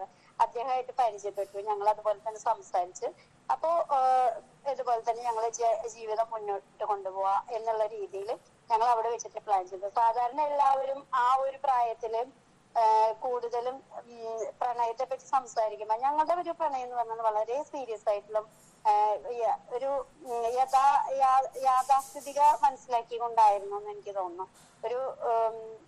ഒരു എന്താ പറയാ ഭയങ്കര ആ ഒരു രീതിയിലല്ലായിരുന്നു. വളരെ സീരിയസ് ആയിട്ടാണ് ഞങ്ങൾ എപ്പോഴും എല്ലാ കാര്യത്തെ പറ്റിയിട്ടും അതുപോലെ ലൈഫിനെ പറ്റിയിട്ടാണ് ഏറ്റവും കൂടുതൽ ഞങ്ങൾ സംസാരിച്ചിട്ടുള്ളത്. അപ്പൊ അതുകൊണ്ട് തന്നെ ഒരു നല്ലൊരു തീരുമാനമാണ് എന്നുള്ളത് ഞങ്ങൾക്ക് രണ്ടുപേർക്കും തോന്നിയതിനെ തുടർന്നാണ് ഞങ്ങൾ വീട്ടില് ഈ കാര്യം അവതരിപ്പിച്ചു. അപ്പൊ നമ്മൾ വിചാരിച്ച പോലെ തന്നെ ആദ്യം ഞങ്ങൾക്ക് അവിടുന്ന് വീട്ടിൽ നിന്ന് രണ്ടുപേരുടെ വീട്ടിൽ നിന്നും ഞങ്ങൾക്ക് ഒരു സപ്പോർട്ട് ഉണ്ടായിരുന്നില്ല. പക്ഷെ നമ്മുടെ തീരുമാനം ഞങ്ങളുടെ സ്ട്രോങ് ആയിരുന്നു. ഞങ്ങൾ രണ്ടുപേരും വീട്ടുകാരുടെ സമ്മതം എന്ന് കിട്ടുന്ന അന്ന് ഞങ്ങൾ വിവാഹം കഴിക്കാന്നുള്ള തീരുമാനത്തിൽ തന്നെ ആയിരുന്നു. അങ്ങനെ രണ്ടുപേരും വീട്ടിലെ കാര്യങ്ങളെല്ലാം സ്ട്രോങ് ആയിട്ട് അവതരിപ്പിക്കുക തന്നെ ചെയ്തു. അങ്ങനെ പിന്നെ വീട്ടുകാര് നമ്മൾ പറയുന്ന കാര്യത്തോടുള്ള നമ്മളൊരു റിയാലിറ്റിയോട് കൂടിയിട്ടാണ് സംസാരിക്കുന്നത്, ഒരു സങ്കല്പ ലോകത്തല്ല എന്നുള്ള ബോധ്യം രണ്ടു കൂട്ടുകാരുടെയും വീട്ടുകാർക്ക് ഉണ്ടായിരുന്നു. അപ്പൊ അതുകൊണ്ടാണ് രണ്ടു കൂട്ടുകാരും സമ്മതിച്ച് ഒരു അറേഞ്ച്ഡ് മാരേജ് ആയിട്ട് തന്നെ ഞങ്ങളുടെ വിവാഹം നടന്നു. അതില് ഞങ്ങൾക്ക് ഇപ്പൊ 2 മക്കളുണ്ട്. മോൻ ഇപ്പൊ +1 പഠിക്കുന്നു, പിന്നെ മോള് 7th പഠിക്കുന്നു. ഇതാണ് എന്റെ ഒരു ഫാമിലി എന്ന് പറയുന്നത്. അപ്പൊ ഞാൻ പിന്നീട് ചിന്തിച്ചൊരു കാര്യം എന്ന് വെച്ച് കഴിഞ്ഞാല് ഡിഗ്രി വരെയാണ് ഞാൻ കേരളോർമ്മയിൽ പഠിച്ചത്. ഡിഗ്രി കഴിഞ്ഞതിന് ശേഷമാണ് 2006 ഞങ്ങൾ വിവാഹം കഴിഞ്ഞത്. ഇപ്പൊ 18 വർഷമായി ഞങ്ങളുടെ വിവാഹം കഴിഞ്ഞിട്ട്. അപ്പൊ ഞാൻ ആ ഒരു വിവാഹം കഴിഞ്ഞതിന് ശേഷം ഇപ്പൊ നമുക്ക് ജോലിക്കൊക്കെ വേണ്ടിയിട്ട് ട്രൈ ചെയ്യുന്നതിനെ പറ്റിയിട്ട് ഞാൻ അന്ന് ചിന്തിച്ചിട്ടുണ്ടായിരുന്നില്ല. കാരണം എനിക്കൊരു വരുമാനം ഉണ്ടാക്കണം, സ്വന്തമായിട്ടൊരു ഇൻകം ഉണ്ടാക്കണം എന്നുള്ള ആഗ്രഹമൊക്കെ എനിക്കുണ്ട്. പക്ഷെ ഞാൻ അന്ന് ചിന്തിച്ച ഒരു കാര്യം എന്ന് വെച്ച് കഴിഞ്ഞാല് നമ്മളൊരു ഫാമിലിയിലേക്ക് പോകുമ്പോ എല്ലാവർക്കും അറിയാം കാണാത്തൊരു കുട്ടിക്ക് ഒന്നും ചെയ്യാൻ പറ്റില്ല എന്നുള്ള രീതിയിലാണ് നമ്മുടെ സമൂഹത്തില് എല്ലാവരും അങ്ങനെയാണല്ലോ എല്ലാവരും അതിനെ കാണുന്നുണ്ട്. അപ്പൊ എന്റെ ഒരു മനസ്സിലുള്ള ഒരു ആഗ്രഹം എന്ന് വെച്ച് കഴിഞ്ഞാല് ഞാൻ വിവാഹം കഴിച്ച് പോയി കഴിഞ്ഞു കഴിഞ്ഞാൽ ആ വീട്ടിൽ പോയി കഴിഞ്ഞാൽ നല്ല ഒരു മരുമകളായിട്ടും നല്ലൊരു മകളായിട്ടും അവിടെ നല്ല രീതിയിൽ പെരുമാറണം, എല്ലാ കാര്യങ്ങളിലും ഇടപെടണം. ആ ഒരു ആഗ്രഹത്തോട് കൂടിയിട്ടാണ് ഞാൻ ആ ഫാമിലിയിലേക്ക് പോയത്. പക്ഷെ എനിക്ക് അവിടെ ആ കാര്യങ്ങളെല്ലാം നല്ല ഭംഗിയായിട്ട് തന്നെ ചെയ്തു തീർക്കാനും എനിക്ക് കഴിഞ്ഞിട്ടുണ്ടായിരുന്നു. കാരണം അമ്മയുടെ പയലും അച്ഛന്റെ പയലും അതുപോലെ തന്നെ ഹസ്ബൻഡ് ചേച്ചിയായാലും ചേട്ടനായാലും എല്ലാവരുമായിട്ടും നല്ലൊരു ഇതെനിക്ക് ഉണ്ടാക്കിയെടുക്കാൻ പറ്റി എന്നുള്ളത് തന്നെയാണ്. അപ്പൊ ആ ഒരു ഇപ്പൊ നമ്മള് പറയല്ലോ കാഴ്ചയില്ലാത്തൊരു കുട്ടിയെ കല്യാണം കഴിച്ചോടൊന്നും ചെയ്യാൻ പറ്റില്ല എന്നുള്ളതിന് ഉപരി ആ വീട്ടിലെ ഒരുവിധം എല്ലാ കാര്യങ്ങളും ചെയ്തുകൊണ്ട് തന്നെ അവിടുത്തെ കാര്യങ്ങളിൽ ഇടപെട്ടുകൊണ്ടും അതുപോലെ തന്നെ അവിടെ എന്തൊരു കാര്യം സംസാരിക്കാനുള്ള ആ ഒരു കാര്യം കൂടി എനിക്ക് അവിടെ കിട്ടിയിട്ടുണ്ട്. അപ്പൊ അതൊക്കെ എനിക്കൊരു വളരെയധികം സന്തോഷമായിട്ടാണ് തോന്നിയത്. അപ്പൊ അവിടെ ഒന്നും ഒരിക്കലും ഒരു കാഴ്ച പരിമിതി ഒരു പ്രശ്നമായിട്ട് എനിക്ക് മാറിയിട്ടില്ല. കാരണം ഞാനത് തീരുമാനിച്ചിട്ടാണ് അവിടെ പോയിട്ടുള്ളത്. കാരണം ആ ഒരു കുടുംബത്തിൽ പോയി കഴിഞ്ഞാൽ ആ കാര്യത്തിൽ അവിടെ എല്ലാ കാര്യങ്ങളും സാധാരണ ഒരു പെൺകുട്ടി എങ്ങനെ കല്യാണം കഴിച്ചു കൊടുക്കുന്നത് എന്തൊക്കെ കാര്യങ്ങൾ ചെയ്യുന്നു, അവിടെ അമ്മയ്ക്ക് എന്തൊക്കെ ഹെൽപ്പ് ചെയ്യണം, അച്ഛൻ എന്തൊക്കെ ഹെൽപ്പ് ചെയ്യണം, അവരോടൊപ്പം എന്തൊക്കെ സംസാരിക്കണം, എന്തിനൊക്കെ നമ്മൾ താഴ്ന്നു നിൽക്കേണ്ടതുണ്ട്, എവിടെയൊക്കെ നമ്മൾ കറക്റ്റ് ആയിട്ട് പറയേണ്ടതുണ്ട്, അതിനെ പറ്റിയിട്ടുള്ള കറക്റ്റ് ആയിട്ടുള്ള ബോധ്യത്തോട് കൂടിയിട്ട് തന്നെയാണ് ഞാൻ ആ ഫാമിലിയിൽ പെരുമാറിയിട്ടുള്ളത്. അപ്പൊ അതുകൊണ്ട് തന്നെ ഒരു നല്ലൊരു ഫാമിലി അനുഭവം തന്നെ ആയിരുന്നു എനിക്ക് അതൊക്കെ. പിന്നീട് ഞങ്ങൾ ഒറ്റയ്ക്കാണ് ജീവിതം മുന്നോട്ട് പോയിട്ടുണ്ടായിരുന്നത്. അതിലൂടെ ഇപ്പൊ മോനൊക്കെ ഒരു 1.5 വയസ്സ് തൊട്ടിട്ടാണ് ഞങ്ങൾ ഒറ്റയ്ക്ക് ജീവിച്ചു. പക്ഷെ ആ ഒരു ജീവിതത്തില് സത്യം പറഞ്ഞു കഴിഞ്ഞാല് ഒരുപാട് കാര്യങ്ങൾ എനിക്ക് പഠിക്കാൻ കഴിഞ്ഞു എന്നുള്ളതാണ്. കാരണം ഒറ്റയ്ക്ക് നമ്മളൊരു കുട്ടിയെ വളർത്തുന്നു, അവരുടെ എല്ലാ കാര്യങ്ങളും ചെയ്തു കൊടുക്കുന്നു. സ്കൂളിൽ പോകുന്ന കാലഘട്ടങ്ങളിലായാലും അതുപോലെ തന്നെ എന്റെ 2 കുട്ടികളെയായാലും ഒരു 6 മാസം 2 മാസം കഴിഞ്ഞത് തൊട്ടിട്ട് ഞാനാണ് സ്വന്തമായിട്ട് കുളിപ്പിക്കലായാലും അവർക്ക് ഫുഡ് ഉണ്ടാക്കലായാലും വീട്ടിലെല്ലാ കാര്യങ്ങളും ചെയ്യുന്നതായാലും എല്ലാ കാര്യങ്ങളും ചെയ്തുകൊണ്ട് തന്നെയാണ് ഞാൻ ആ ഫാമിലി മുന്നോട്ട് കൊണ്ടുപോയിരുന്നത്. അപ്പൊ ആ ഒരു സമയത്ത് എനിക്ക് ജോലി എന്നുള്ളതിനേക്കാൾ ഉപരി ഞാൻ വിവാഹം കഴിഞ്ഞ് വരുമ്പോൾ പെൺകുട്ടി ചെയ്യേണ്ട കാര്യങ്ങളെ പറ്റിയിട്ടും പിന്നെ നമ്മുടെ ഈ ഒരു പരിമിതി വെച്ചുകൊണ്ട് അത് നന്നായിട്ട് ചെയ്യണം എന്നുള്ള ആഗ്രഹം കൊണ്ട് ആണ് ഞാൻ ആ ഫാമിലിക്ക് പോയത്. അപ്പൊ അതുകൊണ്ട് തന്നെ അത് നന്നായിട്ട് ചെയ്യാന്നുള്ളതായിരുന്നു എന്റെ ലക്ഷ്യം എന്ന് പറയുന്നത്. അപ്പൊ ഞാന് പറഞ്ഞിട്ടുണ്ടായിരുന്നു എനിക്ക് കുറച്ച് കഴിയുന്ന സമയത്ത് എനിക്ക് എന്തെങ്കിലും ഒരു കാര്യം ചെയ്യണം. അത് വീട്ടിലിരുന്നു കൊണ്ടായാലും വേണ്ടില്ല ഒരു ചെറിയൊരു ഇൻകം എനിക്ക് സ്വന്തമായിട്ട് ജനറേറ്റ് ചെയ്യണം എന്നുള്ളത് തന്നെയാണ് എന്റെ ഒരു ആഗ്രഹം. അതില് ഞാൻ ഏറ്റവും കൂടുതൽ ഫ്രീഡം ആഗ്രഹിക്കുന്ന ഒരാളാണ്. അപ്പൊ അതുകൊണ്ട് പിന്നെ ഹസ്ബൻഡ് ആണെങ്കിൽ എല്ലാ കാര്യത്തിനും വളരെയധികം സപ്പോർട്ടാണ്. ഞാൻ എന്ത് കാര്യം പറയുമ്പോഴും അത് നല്ലൊരു കാര്യമാണെന്നുള്ളതിന് ബോധ്യപ്പെട്ട് കഴിഞ്ഞു കഴിഞ്ഞാൽ എല്ലാ ഫുൾ സപ്പോർട്ടും എനിക്കുണ്ട് എന്നുള്ളതാണ്. അങ്ങനെ ഞാന് കുട്ടികളൊക്കെ സ്കൂളിൽ പോകുന്ന ഒരു കാലം ആയി തുടങ്ങി. അപ്പൊ അതിനുശേഷം പിന്നെ കുട്ടികൾ പോയി കഴിഞ്ഞാൽ പിന്നെ എനിക്ക് ഭയങ്കര ബോറടിയാണ്. എനിക്കാണെന്നുണ്ടെങ്കിൽ അങ്ങനെ വെറുതെ ഇരിക്കാന്നുള്ളതിനെ പറ്റി ചിന്തിക്കാൻ പോലും എനിക്ക് പറ്റില്ല. സാധാരണ ഇപ്പൊ നമ്മളെല്ലാവരും പറയും 2 കുട്ടികളെ വളർത്തുക എന്നൊക്കെ പറയുമ്പോ എന്നോട് ഇപ്പൊ പലരും ആ ഒരു കാര്യത്തെ പറ്റി ഷെയർ ചെയ്യില്ല. എങ്ങനെയാണ് കാഴ്ചയില്ലാതെ 2 പേരെ വളർത്തുക. എനിക്കത് നമുക്കറിയാം. അതിലിപ്പോ ഒരുപാട് പേര് കാഴ്ച പരിമിതിയുള്ള ആളുകളുണ്ട്. അവരൊക്കെ ഒരുപാട് ഫാമിലീസ് ഉണ്ട്. അവരൊക്കെ ഒരുപാട് നന്നായിട്ട് തന്നെ കാര്യങ്ങൾ ചെയ്യുന്ന ആളുകളാണ്. അവർക്ക് നന്നായിട്ട് നമുക്ക് ചെയ്യാൻ പറ്റും. അതായത് എന്താണോ നമ്മുടെ ലക്ഷ്യം, ആ ലക്ഷ്യം നമുക്ക് ഉണ്ടെന്നുണ്ടെങ്കിൽ അത് നന്നായിട്ട് ചെയ്യാൻ പറ്റും എന്നുള്ളത് തന്നെയാണ് നമ്മളൊക്കെ ഓരോരുത്തരുടെ ജീവിതം കൊണ്ടും നമ്മളിപ്പോ ഡിസേബിൾ ആയിട്ടുള്ള ആളുകളെ കൊണ്ട് ഓരോരുത്തരുടെയും ജീവിതത്തിൽ കഴിഞ്ഞാൽ പല രീതിയിലായിരിക്കും നമുക്കത് സമൂഹത്തിലേക്ക് നമുക്ക് കാണിക്കാൻ പറ്റുക എന്നുള്ളതാണ്. അപ്പൊ ഞാൻ ആ ഒരു രീതിയിലാണ് ഇതിനൊക്കെ കണ്ടിരുന്നത്. അപ്പൊ അതിനുശേഷം പിന്നെ എനിക്ക് എന്തെങ്കിലും ചെയ്യണം, എന്ത് ചെയ്യണം എന്നുള്ളത് പിന്നെയും ചോദിച്ചിരുന്നത് തന്നെയായിരുന്നു. എന്താണ് ചെയ്യേണ്ടത്, ഇനിയിപ്പൊ ചെറിയ രീതിയിലായാലും വേണ്ടില്ല, വലിയ രീതിയിലായാലും എന്തായാലും വേണ്ടില്ല, എന്തെങ്കിലുമൊക്കെ എൻഗേജ്ഡ് ആയിരിക്കുക എന്നുള്ളത് തന്നെയാണ്. അതിലൂടെ നമുക്ക് സമൂഹത്തിലേക്ക് കുറച്ച് കാര്യങ്ങൾ ചെയ്യണം എന്നുള്ള ആഗ്രഹമാണ് എന്റെ ഏറ്റവും വലുത്. അപ്പൊ അത് അദ്ദേഹത്തിന് അറിയാം. അപ്പൊ അതുകൊണ്ട് തന്നെ എന്ത് കാര്യം ഞാൻ ചെയ്യുമ്പോഴും അതിന് വളരെയധികം സപ്പോർട്ടാണ് എനിക്ക് തന്നിട്ടുള്ളത്. അപ്പൊ എന്നോട് പറഞ്ഞു നിനക്ക് എന്താണോ താല്പര്യം, നിനക്ക് ചെയ്യാൻ പറ്റുന്ന എന്താണോ അത് കോൺഫിഡൻസ് ചെയ്യാൻ പറ്റുന്ന എന്ത് കാര്യമായാലും അതിനൊപ്പം ഞാൻ ഉണ്ട് എന്നുള്ള രീതിയിൽ എനിക്ക് 100% എനിക്ക് സപ്പോർട്ടാണ്. അതുപോലെ തന്നെ എന്റെ 2 മക്കളും ഫുൾ സപ്പോർട്ടാണ് എനിക്ക് തന്നിട്ടുള്ളത്. അപ്പൊ ആ ഒരു സമയത്ത് ഒരുപാട് പ്രൊജക്ടുകൾ ഞാൻ എന്റെ മനസ്സിലൂടെ ഇങ്ങനെ പോയിട്ടുണ്ടായിരുന്നു.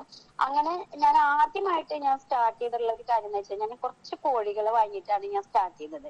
അപ്പോ നമുക്ക് എന്തിനും ഒരു സംരംഭയിൽ എന്തായാലും നമുക്ക് എന്തെങ്കിലുമൊക്കെ തുടങ്ങണമെന്നുണ്ടെങ്കിൽ ഒരു ചെറിയ രീതിയിലായിരിക്കണം എപ്പോഴും. അപ്പൊ അതിൽ നിന്ന് ഒരുപാട് പാഠങ്ങൾ നമുക്ക് പഠിക്കാണ്ട്. ഒരിക്കലും നമുക്കറിയാം ഓരോ സംരംഭങ്ങളും ഉയർന്നു വന്നിട്ടുണ്ടെങ്കിലും അതിൽ ചെറിയ ചെറിയ ഒരുപാട് കാര്യങ്ങളിലൂടെ വലുതായിട്ടുള്ള സംരംഭങ്ങളാണ് എല്ലാം. അതിലൊരുപാട് തെറ്റുകളും കുറവുകളും ഒക്കെ സംഭവിച്ചിട്ടുണ്ടായിരിക്കും. അതിനെ തുടർന്നിട്ടാണ് ഓരോ സംരംഭങ്ങളും കയറി വന്നിട്ടുള്ളത്. അപ്പൊ എന്റെ ഒരു എക്സ്പീരിയൻസ് എന്ന് പറയുന്നത് ഒരു 2011 ഞാൻ ആദ്യമായിട്ടൊരു സംരംഭം എന്നുള്ള രീതിയിലേക്ക് ഞാൻ വന്നിട്ടുള്ളത്. അപ്പൊ ഹസ്ബൻഡിന് ഇപ്പോ നമ്മുടെ വിവാഹം കഴിഞ്ഞതിന് ശേഷം മാർക്കറ്റിംഗ് ആ ഒരു രീതിയിലാണ് ഹസ്ബൻഡ് ഉണ്ടായിരുന്നത്. അപ്പൊ അതുകൊണ്ട് തന്നെ അവരുടെ ബിസിനസ്സിലുള്ള എല്ലാ കാര്യങ്ങളും ഷെയർ ചെയ്യലുണ്ട് വീട്ടില്. അപ്പൊ അതില് ഞങ്ങൾ 2 പേരും ഓരോ കാര്യങ്ങള് സംസാരിക്കലുണ്ട്. അപ്പൊ എന്റെ സജഷൻസ് അങ്ങനെ ഒരുപാട് കാര്യങ്ങൾ അങ്ങനെ ഷെയർ ചെയ്യുന്നത് കാരണം കൊണ്ട് തന്നെ എനിക്ക് അതിൽ അങ്ങനെ ആയിരിക്കും എനിക്ക് അതിലൊരു സംരംഭം അല്ലെങ്കിൽ ഒരു ബിസിനസ് എന്നുള്ള രീതിയിലേക്ക് എനിക്ക് കൂടുതൽ എനിക്ക് എത്താൻ കഴിഞ്ഞത് എന്ന് എനിക്ക് തോന്നുന്നു. ഇപ്പൊ 2011 ആദ്യമായിട്ടാണ് ഞാൻ ഫ്ലോറ എന്ന് പറഞ്ഞ റെസ്റ്റോറന്റ് നമ്മുടെ തൃശ്ശൂര് കസ്ബാവന്റെ തൊട്ടടുത്തുള്ള ബിൽഡിങ്ങിലാണ് ഞങ്ങൾ സ്റ്റാർട്ട് ചെയ്തിട്ടുണ്ടായിരുന്നത്. അന്ന് എനിക്ക് സംരംഭത്തിൽ ഒന്നും അറിയില്ലായിരുന്നു. പക്ഷെ അത് ചെയ്യുന്ന ഏരിയകളിൽ ഇപ്പൊ കിച്ചണിലായാലും ക്യാഷ് കൗണ്ടറിലായാലും ഒക്കെ എന്റെ പ്രവർത്തനങ്ങൾ ഫുള്ളായിട്ട് ഞാൻ അതിൽ ഉണ്ടായിരുന്നു എന്നുള്ളതാണ്. ഇപ്പൊ നമുക്ക് കിച്ചണിൽ കഷ്ണങ്ങൾ അരിയാനായാലും അത് സ്റ്റാഫുകളോടൊപ്പം തന്നെ ഞാൻ നിന്നിട്ടുണ്ടായിരുന്നു.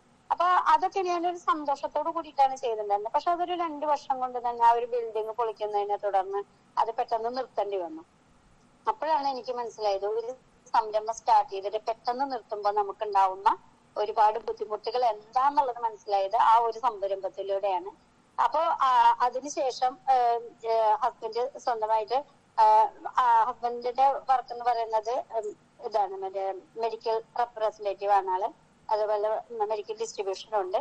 അപ്പൊ ആ ഒരു ഫീൽഡിലേക്ക് ഹസ്ബൻഡ് പോയി. പിന്നെ ഞാൻ വീട്ടിലേക്ക് ഒതുങ്ങിക്കൂടി. അതിനുശേഷമാണ് ഞാൻ സ്വന്തമായിട്ട് എന്തെങ്കിലും ചെയ്യണം എന്നുള്ള ആ ഒരു ആഗ്രഹം വന്നതും അതില് എന്തെങ്കിലും ഒരു അത് ചെയ്യണം എന്നുള്ളത് തന്നെയാണ്. വേറെ ഒന്നും എനിക്ക് വേറെ ഒരു ചിന്തയില്ലായിരുന്നു അതിന്. ഞാൻ ജോലിക്കൊക്കെ ട്രൈ ചെയ്തപ്പോ ഇതുപോലെ തന്നെ കാഴ്ചയില്ലാത്തവർക്ക് ജോലി തരാൻ ബുദ്ധിമുട്ട്, അങ്ങനത്തെ കുറെ കാര്യങ്ങളൊക്കെ മനസ്സിലാക്കിയപ്പോ ഞാൻ പിന്നെ ഇതിൽ ഉറച്ചു നിന്നുകൊണ്ട് തന്നെ എനിക്ക് സ്വന്തമായിട്ട് അത് ചെയ്യാന്നുള്ള തീരുമാനത്തിൽ ഞാൻ എത്തിയത് അങ്ങനെയാണ്. അങ്ങനെ കോഴികളെ വളർത്തി തുടങ്ങി. അപ്പോ എനിക്ക് തോന്നി കുറച്ച് കാടകളെയും കൂടി വളർത്താം. അതായത് 100 കാടകളെയും കൂടി വളർത്തി. അങ്ങനെ ഞാൻ ആ മുട്ടകൾ വിറ്റുകൊണ്ടിരിക്കുന്ന സമയത്താണ് നമുക്ക് നമ്മുടെ ലോകത്തെ മൊത്തം സ്റ്റെക്കാക്കിക്കൊണ്ടുള്ള നമ്മുടെ കൊറോണ വന്നത്.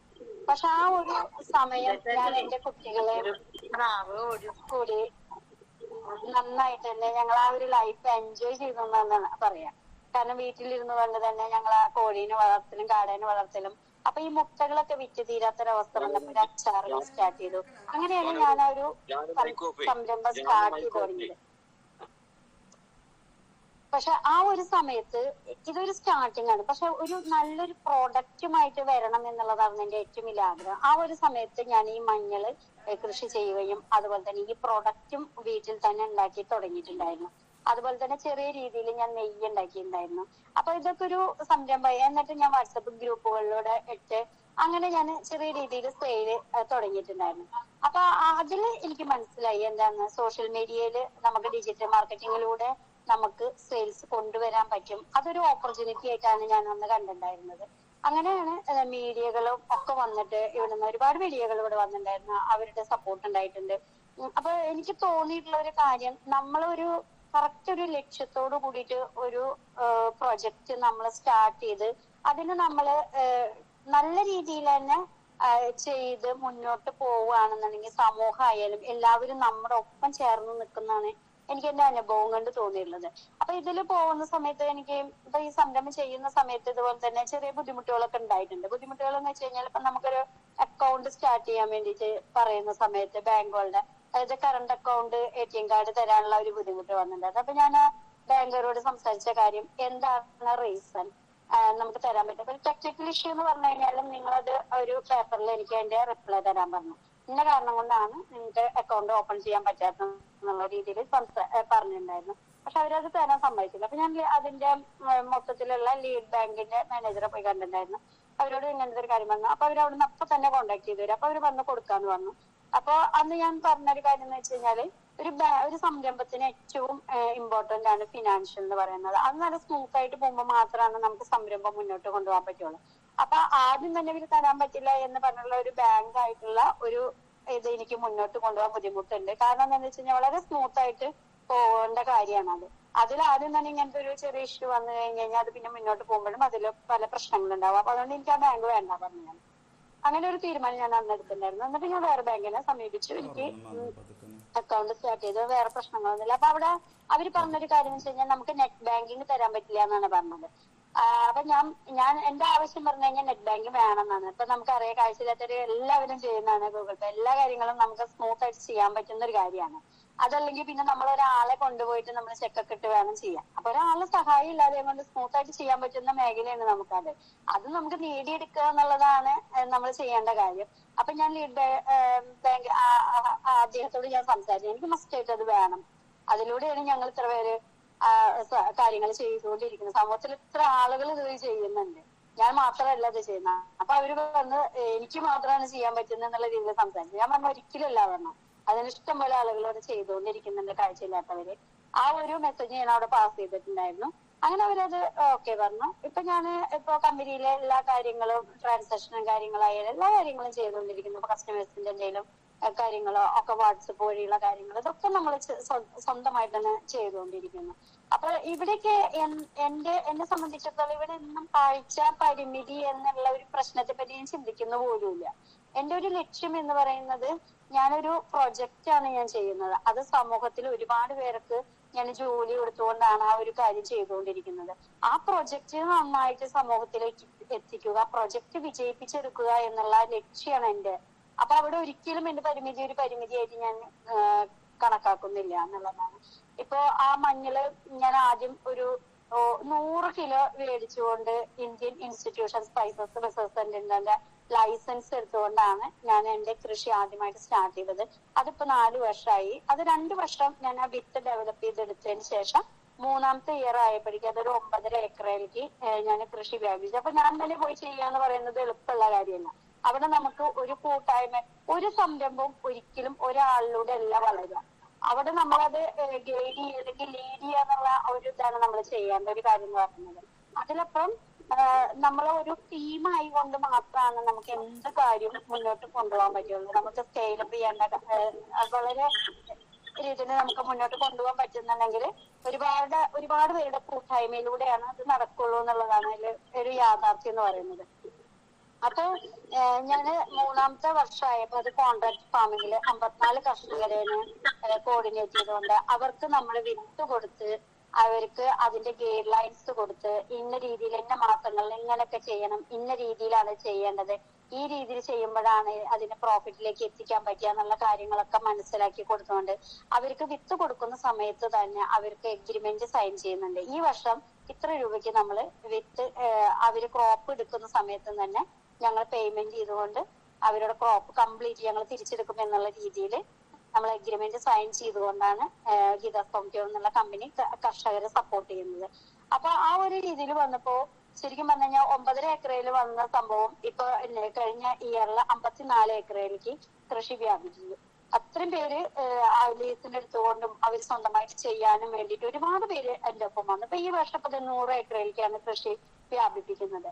അപ്പൊ ആ രീതിയിൽ ഇഷ്ടം പോലെ പേര് 20 ഏക്കറിലും 10 ഏക്കറിലായിട്ട് ഒരുപാട് പേര് വരുന്നുണ്ട്.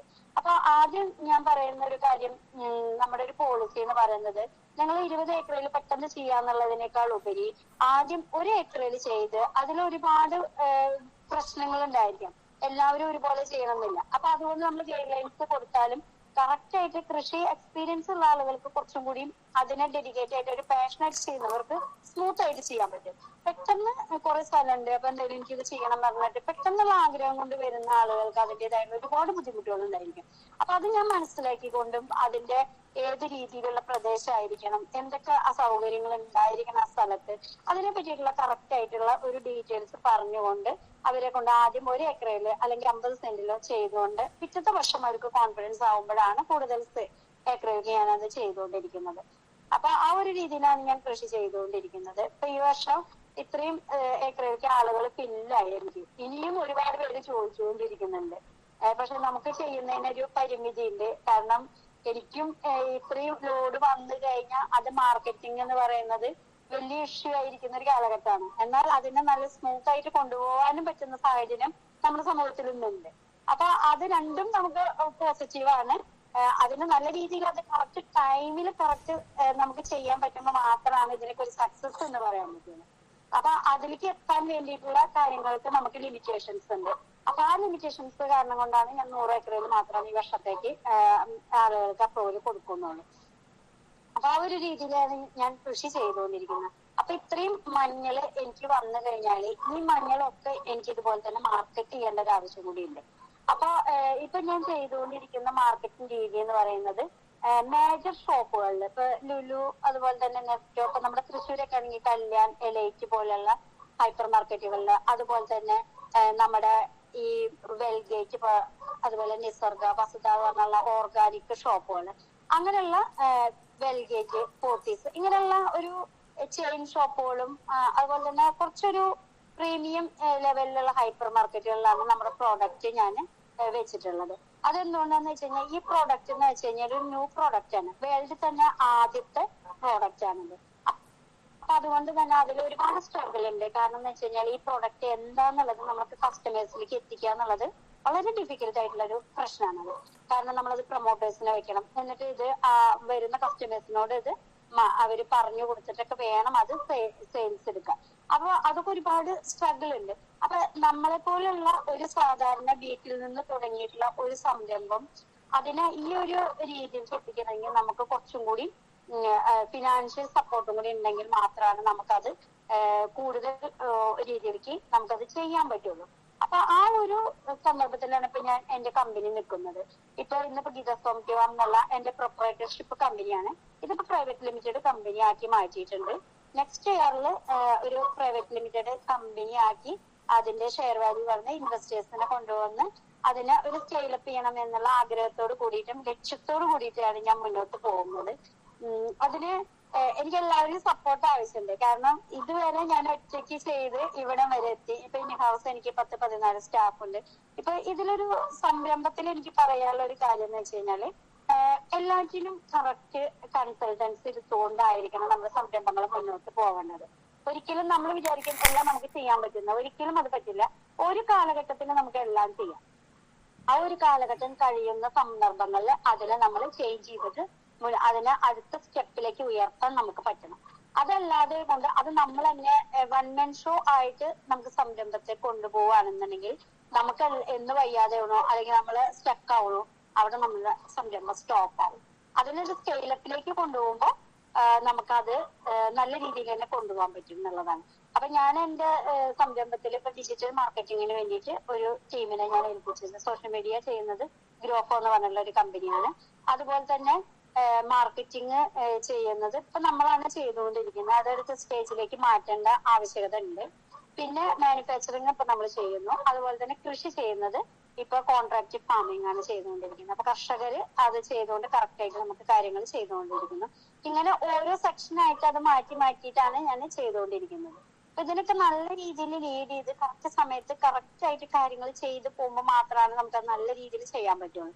ഇപ്പൊ ഞാൻ ആമസോണിലും അതുപോലെ ഫ്ലിപ്കാർട്ടിലൊക്കെ നമ്മുടെ പ്രോഡക്റ്റുകളുണ്ട്. ഇതിലപ്പുറം നമുക്ക് ഇപ്പൊ അഖില് ഇതിൽ സംസാരിച്ചിട്ടുണ്ടായിരുന്നു നമ്മളെ പോലെയുള്ള ഡിസേബിൾ ആയിട്ടുള്ള ആളുകൾക്ക് എങ്ങനെയാണ് എന്റെ ഭാഗത്തു നിന്നുള്ളൊരു സപ്പോർട്ട് എന്നുള്ളത്. എനിക്ക് സത്യം പറഞ്ഞു കഴിഞ്ഞാൽ അതിൽ വളരെയധികം സന്തോഷമുള്ള ഒരു കാര്യമാണ്. കാരണം ആ ഒരു ചാനലും കൂടി ഞാനിപ്പോ ഓപ്പൺ ആക്കി ഇട്ടിട്ടുണ്ട്. അതായത് വീട്ടിലിരുന്നു കൊണ്ട് തന്നെ നമ്മുടെ മെറ്റീരിയൽസ് എല്ലാം അയച്ചു തരും. അപ്പൊ വാട്സപ്പ് വഴി നിങ്ങൾക്ക് ഷെയർ ചെയ്യുന്നതിലൂടെ നിങ്ങൾക്ക് ഓർഡർ വരുമ്പോൾ നിങ്ങളുടെ നമ്പർ നിങ്ങളുടെ കാര്യങ്ങളായിരിക്കും കൊടുക്കുക. അപ്പൊ നിങ്ങൾക്ക് ആ പ്രൊഡക്റ്റിനെ പറ്റിയിട്ട് കറക്റ്റ് ആയിട്ട് ഒരു ഞങ്ങളൊരു ട്രെയിനിങ് ഇവിടെ തന്നു കഴിഞ്ഞാല് നിങ്ങൾക്ക് അത് കസ്റ്റമേഴ്സിനോട് സംസാരിച്ച് കറക്റ്റ് സെറ്റ് ചെയ്ത് കഴിഞ്ഞാല് ഇനിയിപ്പോ നിങ്ങൾ വീട്ടിൽ വെച്ചിട്ട് നിങ്ങൾക്ക് പാക്ക് ചെയ്ത് അയക്കണമെങ്കിൽ ആ ഒരു രീതിയിൽ ചെയ്യാൻ പറ്റും. അതല്ല നിങ്ങൾക്ക് അങ്ങനെയൊന്നും വേണ്ട, നിങ്ങളെ അഡ്രസ്സ് നമ്മുടെ കമ്പനിയിലേക്ക് നേരെ അയച്ചു തന്നു കഴിഞ്ഞാൽ ഏതാ പ്രോഡക്റ്റ് വേണ്ടെന്നുള്ളത് നിങ്ങൾ ഓർഡർ എടുത്തിട്ട് നമ്മുടെ കമ്പനിയിലേക്ക് അയച്ചു കഴിഞ്ഞാൽ ഇവിടുന്ന് നമുക്ക് ഇൻ ഹൗസ് സ്റ്റാഫ് ഉണ്ട്. ഇവരിവിടുന്ന് കറക്റ്റ് ആയിട്ട് അത് മാനേജ് ചെയ്തോളും. പിന്നെ അതിന്റെ പേയ്മെന്റ് കാര്യങ്ങൾ എല്ലാം ട്രാൻസ്പെറന്റ് ആയിട്ടുള്ള ഒരു രീതിയിലാണ് ഞാൻ ആ ഒരു ഭാഗം ചെയ്തിട്ടുള്ളത്. അപ്പൊ സെക്കൻഡ് ഓർഡർ വരുമ്പോ എങ്ങനെയായിരിക്കും ഞങ്ങൾ അറിയില്ലല്ലോ. അതിന് കറക്റ്റ് ആയിട്ട് ഞങ്ങൾ ഇവിടെ എല്ലാ കാര്യങ്ങള് നിങ്ങൾക്കും കൂടി ഓപ്പൺ ആക്കാവുന്ന രീതിയിലുള്ള കാര്യങ്ങളോട് ചെയ്തിട്ടുണ്ട്. അപ്പൊ ആ ഒരു രീതിയിൽ ഒരുപാട് പേർക്ക് വീട്ടിലിരുന്നു കൊണ്ട് തന്നെ ഒരു 2-3 മണിക്കൂർ സ്പെൻഡ് ചെയ്തുകൊണ്ട് നിങ്ങൾക്ക് എത്ര ഓർഡർ ആണോ ഒരു മന്ത്ലി എടുക്കാൻ പറ്റുന്ന രീതിയിലേക്ക് അതിന് നല്ലൊരു പെർസെന്റേജ് വർക്ക്ഔട്ട് ചെയ്തുകൊണ്ട് തന്നെ ആ ഒരു ഇത് ഞാനിപ്പോ ഇവിടെ ഓപ്പൺ ആക്കി ഇട്ടിട്ടുണ്ട്. ഇപ്പൊ മൈൻഡ് എന്ന് പറഞ്ഞ സംഘടനയിൽ കുറച്ച് പേര് വന്നിട്ടുണ്ട്. ഒരു 19 പേർക്ക് ചെയ്യാൻ താല്പര്യമായിട്ട് വന്നിട്ടുണ്ട്. അപ്പൊ അവർക്ക് വേണ്ട ട്രെയിനിങ് കാര്യങ്ങൾ ഉൾപ്പെടെയുള്ള കാര്യങ്ങൾ ചെയ്തുകൊണ്ട് ആ ഒരു സെക്ഷൻ ഞാൻ ചെയ്തിട്ടുണ്ട്. കാരണം എന്താ വെച്ച് കഴിഞ്ഞാൽ എന്റെ ഈ പ്രോജക്റ്റ് നമ്മുടെ പ്രൊജക്റ്റിനെ വിജയിപ്പിച്ചെടുക്കുക എന്നുള്ളതാണ്. ഒരിക്കലും ഞാൻ ഇത് എന്റെ പ്രൊജക്ട് എന്നുള്ളത് ഞാൻ ഒരിക്കലും പറയില്ല. കാരണം ഇന്നോവേഴ്സ് എല്ലാം ഒരുപാട് പേരുടെ സപ്പോർട്ട് കൊണ്ടും ഒരുപാട് പേരുടെ ഹാർഡ് വർക്ക് കൊണ്ടും ആണ് ഒരു സംരംഭം മുന്നോട്ട് പോവാന്ന് പറയുന്നത്. അപ്പൊ നമ്മുടെ ഈ ഒരു സംരംഭത്തെ ഈ ഒരു പ്രോജക്റ്റിനെ ശരിക്കും ലോകത്തിന്റെ മുന്നിലേക്ക് എത്തിക്കുക എന്നുള്ളതാണ് എന്റെ ലക്ഷ്യം എന്ന് പറയുന്നത്. അതിന് ഇപ്പൊ നമ്മുടെ ദർശന ക്ലബുമായിട്ടും എനിക്ക് സഹകരിക്കാൻ എനിക്ക് സന്തോഷമുള്ളൂ. ഒരുമിച്ച് പോകാൻ താല്പര്യമുണ്ട്. ഒരുപാട് പേരിലേക്ക് ഈ ഒരു നമ്മുടെ പ്രോഡക്റ്റ് എത്തണം. കാരണം ഈ ഒരു പ്രോഡക്റ്റിന്റെ ആവശ്യകത ഇപ്പൊ കൂടുതലാണ്. അതായത് വെൽനസ് പ്രോഡക്റ്റുകളുടെ കാലഘട്ടമാണ്. ഒരു 2030-35 ഒക്കെ ആവുമ്പോഴേക്ക് ആ ഒരു കാലഘട്ടത്തിലേക്കാണ് പോയിക്കൊണ്ടിരിക്കുന്നത്. അതുകൊണ്ട് തന്നെ ഈ ഒരു പ്രോജക്റ്റ് നല്ല രീതിയിൽ നമുക്ക് മുന്നോട്ട് കൊണ്ടുപോകാൻ പറ്റുകയാണെങ്കിൽ ഇതിന് ഒരുപാട് സ്കോപ്പുള്ള ഒരു പ്രോഡക്റ്റ് ആണിത്. ഇനി ഇപ്പൊ നമ്മുടെ പ്രോഡക്റ്റുകൾ എന്ന് പറയുന്നത് കുർക്കുമിയിൽ നിന്നുള്ള ഒരു പ്രോഡക്റ്റും അതുപോലെ ഫസ്റ്റ് റെങ്ക് അതുപോലെ തന്നെ ടെർമറിക് പൗഡറാണ്. അപ്പൊ നല്ല മഞ്ഞൾപ്പൊടി ആവശ്യമുള്ള ആളുകൾ നമ്മുടെ സമൂഹത്തിൽ ഇഷ്ടം പോലെ പേരുണ്ട്. ആ ഒരു രീതിയിലാണ് ഗിതസ്പംറ്റോം എന്നുള്ള കമ്പനി ഇപ്പൊ പോയിക്കൊണ്ടിരിക്കുന്നത്. ഇനി എന്തെങ്കിലും കാര്യങ്ങൾ പറയണമെന്നുണ്ടെങ്കിൽ പറയാം. അപ്പൊ എല്ലാവർക്കും ഒരു ഈസ്റ്റർ ആശംസകൾ കൂടി നേരെയാണ് ഞാൻ ദർശന ക്ലബിന്. പ്രശംസ അർപ്പിക്കുന്നതിനായി ശ്രീമതി സിന്ധു ആൻഡോ ചാക്കോളയെ ക്ഷണിക്കുകയാണ്. ഞാന് ഗീതച്ചിയുടെ കുറച്ചൊക്കെ കേട്ടു പറഞ്ഞത്. പക്ഷെ എന്താ പറയാ, ഇടയ്ക്കൊന്ന് ഓഫാക്കേണ്ടി വരിക, പിന്നെ വരിക, അങ്ങനെയുള്ള ഒരു ബുദ്ധിമുട്ടുണ്ടായി. എല്ലാവരും ക്ഷമിക്കുക. നമ്മുടെ ഉദ്ഘാടനം ചെയ്ത ജേക്കപ്പച്ചൻ, അതുപോലെ തന്നെ അധ്യക്ഷനായിരിക്കുന്ന, അതുപോലെ ഈ ഇതിലെ അംഗങ്ങള്, വളരെയധികം സന്തോഷമുണ്ട്. നമ്മുടെ പിയൂസേട്ടൻ എന്നെ വിളിച്ചപ്പോ ഇതിൽ പങ്കെടുക്കാൻ, ആശംസകൾ അർപ്പിക്കാൻ. കാരണം ഞാൻ അന്നത്തെ ആനിവേഴ്സറിയിൽ, നിങ്ങളുടെ ദർശന ക്ലബിന്റെ ആനിവേഴ്സറിയിൽ പങ്കെടുത്ത ഒരാളാണ്. അതുപോലെ സോളമൻ അച്ഛന്റെ ബർത്ത്ഡേ ആഘോഷത്തിലും. അപ്പോ ഈ വീണ്ടും നിങ്ങളുടെ ഈ ഒരു പരിപാടികളുടെ ഓൺലൈൻ മീറ്റിംഗില് എനിക്ക് പങ്കെടുക്കാൻ സാധിച്ചു. അതിനാദ്യമേ നന്ദി പറയട്ടെ. വളരെയധികം അനുഭവങ്ങൾ ഓരോരുത്തരോട് ഷെയർ ചെയ്തു. അത് കുറച്ചൊക്കെ കേൾക്കാൻ സാധിച്ചു. വലിയൊരു അനുഭവമായിട്ടാണ് എനിക്ക് തോന്നുന്നത്. ദൈവിക അനുഭവമാണ് നിങ്ങളിൽ. ആ അനുഭവമായിട്ട് ഞാൻ അതിനെ ഏറ്റെടുക്കുന്നു. കാരണം നമുക്കറിയാം, നമുക്ക് കുറെ എല്ലാവർക്കും ഓരോ പരിമിതികളുണ്ട്. ഓരോ പരിമിതികൾ എല്ലാവർക്കും ഉണ്ടാവും. പക്ഷെ ആ പരിമിതികളെ നമ്മൾ അതിജീവിക്കുമ്പോഴാണ് നമ്മൾ ഒരു വിജയം നേടുക. അതിന്റെ ഒരു അനുഭവങ്ങളാണ് ഇന്ന് ഈ ഓൺലൈൻ മീറ്റിംഗിൽ എനിക്ക് കേൾക്കാൻ സാധിച്ചതും കാണാൻ സാധിച്ചതും. കുറെ അംഗങ്ങൾ, കാരണം ഇങ്ങനൊരു ഓൺലൈൻ മീറ്റിങ്ങും, അതുപോലെ തന്നെ ആഴ്ചയിൽ റിപ്പോർട്ട് വായിക്കുക, ജോസേട്ടന്റെ റിപ്പോർട്ട് വായന, അങ്ങനെ ഓരോ കാര്യങ്ങളും കൃത്യമായ രീതിയിൽ കൊണ്ട് നടക്കാൻ സാധിക്കുക എന്ന് പറയുന്നത് തന്നെ നിങ്ങളുടെ ഒരു കൂട്ടായ്മയാണ്, നിങ്ങളുടെ ഒരു ഒത്തൊരുമയാണ്. അതന്നെ സാധിക്കുക എന്ന് പറയുന്നത്, നമ്മളിപ്പോ ഏതൊരു സംഘടനയും നമ്മൾ മുന്നോട്ട് കൊണ്ടുപോകുമ്പോൾ ആ സംഘടനയിലുള്ള ഐക്യവും അതുപോലെ തന്നെയുള്ള ആ ഒരു കൂട്ടായ്മയും സഹകരണം ഉണ്ടെങ്കിൽ മാത്രമാണ് ഒരു ക്ലബായാലും ഒരു സംഘടനയായാലും ഏതൊരു കാര്യമായാലും നമുക്ക് വിജയകരമായി മുന്നോട്ട് കൊണ്ടുപോകാൻ സാധിക്കുകയുള്ളൂ. അത് എനിക്ക് ശരിക്കൊരു കൃത്യമായ ഒരു അനുഭവമായി ഇന്നത്തെ ഈ പരിപാടിയില് മീറ്റിങ്ങിൽ പങ്കെടുത്തപ്പോൾ.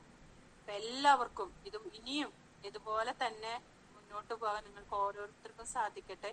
എല്ലാവർക്കും ഈസ്റ്ററിന്റെ ആശംസകൾ നേർന്നുകൊണ്ടു, അതുപോലെ തന്നെ വിജയകരമായി മുന്നോട്ട് പോകട്ടെ എന്ന് ആശംസിച്ചുകൊണ്ട് നിർത്തുന്നു. നന്ദി, നമസ്കാരം.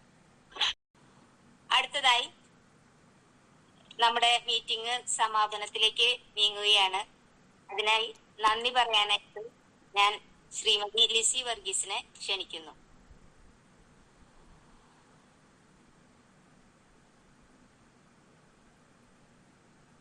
നമസ്കാരം. പ്രിയ സുഹൃത്തുക്കളെ, ദർശന ക്ലബ്ബ് സൊസൈറ്റിയുടെ ആഭിമുഖ്യത്തിൽ ഗൂഗിൾ മീറ്റ് വഴി നടത്തിവരുന്ന 146-ാം സ്നേഹസംഗമത്തിൽ നന്ദി പറയുക എന്നതാണ് എന്റെ കർത്തവ്യം. ആദ്യമായി അധ്യക്ഷ പദവി അലങ്കരിക്കാൻ എത്തിയിരിക്കുന്ന നമ്മുടെ സ്വന്തം അച്ഛനായ ദർശന ക്ലബ്ബ് ഡയറക്ടർ ബഹുമാനപ്പെട്ട ഫാദർ സോളമൻ കടമ്പാട്ടുപറമ്പിൽ PMIക്ക് ദർശന ക്ലബിന്റെ പേരിലും നമ്മുടെ ഓരോരുത്തരുടെ പേരിലും ഏറ്റവും സ്നേഹത്തോടെ നന്ദി പറയുന്നു. നമ്മുടെ അച്ഛൻ സ്ഥലത്തില്ലാത്തത് കൊണ്ട് ഇന്ന് അധ്യക്ഷനായി വന്നിരിക്കുന്ന നമ്മുടെ Darshana service society vice president Shri Akhil Kumar അവർകൾ ഏറ്റവും സ്നേഹത്തോടെ നന്ദി പറയുന്നു. നമ്മുടെ സ്നേഹ സംഗമം ഉദ്ഘാടനം ചെയ്ത reverend father Jacob Menachery CMI കൃപ റീഹാബിലിറ്റേഷൻ സെന്റർ കളമശ്ശേരി ഏറ്റവും സന്തോഷത്തോടെ ദർശന ക്ലബിന്റെ പേരിലും നമ്മുടെ ഓരോരുത്തരുടെ പേരിലും നന്ദി പറയുന്നു. നമ്മുടെ സ്നേഹ സംഗമത്തിന് മുഖ്യ പ്രഭാഷണം നടത്തി നമ്മൾക്ക് കൂടുതൽ പ്രോത്സാഹനം നൽകിയ ശ്രീമതി ഗീത സലീഷ് ദർശന ക്ലബിന്റെ പേരിലും നമ്മുടെ ഓരോരുത്തരുടെ പേരിലും സ്നേഹത്തോടെ നന്ദി പറയുന്നു. ആശംസ പറഞ്ഞ ശ്രീമതി സിന്ധു ആൻഡോ ചാക്കോള കൗൺസിലർ പ്രത്യേകം നന്ദി പറയുന്നു. PRO Shri PUS KP Kottappuram, Shriman Shibin Harry president Darshana club, secretary Kumari Sini K Sebastian Darshana club, Darshana ക്ലബിന്റെ പേരിലും നമ്മുടെ പേരിലും നമ്മുടെ ഓരോരുത്തരുടെ പേരിലും നന്ദി പറയുന്നു. കാര്യപരിപാടികൾ കൃത്യമായി അവതരിപ്പിച്ച ശ്രീമതി പ്രിൻസി ചാക്കോ, ഭക്തി നിർഭരമായി പ്രാർത്ഥനാഗാനം ആലപിച്ച ശ്രീമതി സോജി ജോൺസൺ, എല്ലാവരെയും സ്വാഗതം ചെയ്ത ശ്രീമതി മറിയാമ്മ ജോസഫ്, എല്ലാ ആഴ്ചയിലും റിപ്പോർട്ട് കൃത്യമായി അവതരിപ്പിക്കുന്ന നമ്മുടെ സ്വന്തം ജോസേട്ടനും ദർശന ക്ലബിന്റെ പേരിലും നമ്മുടെ എല്ലാവരുടെ പേരിലും ഏറ്റവും സ്നേഹത്തോടെ നന്ദി പറയുന്നു. ഒരിക്കൽ കൂടി ദർശന ക്ലബിന്റെ പേരിലും നമ്മുടെ ഓരോരുത്തരുടെ പേരിലും ഏറ്റവും സന്തോഷത്തോടെ നന്ദി പറഞ്ഞുകൊണ്ട് അവസാനിപ്പിക്കുന്നു.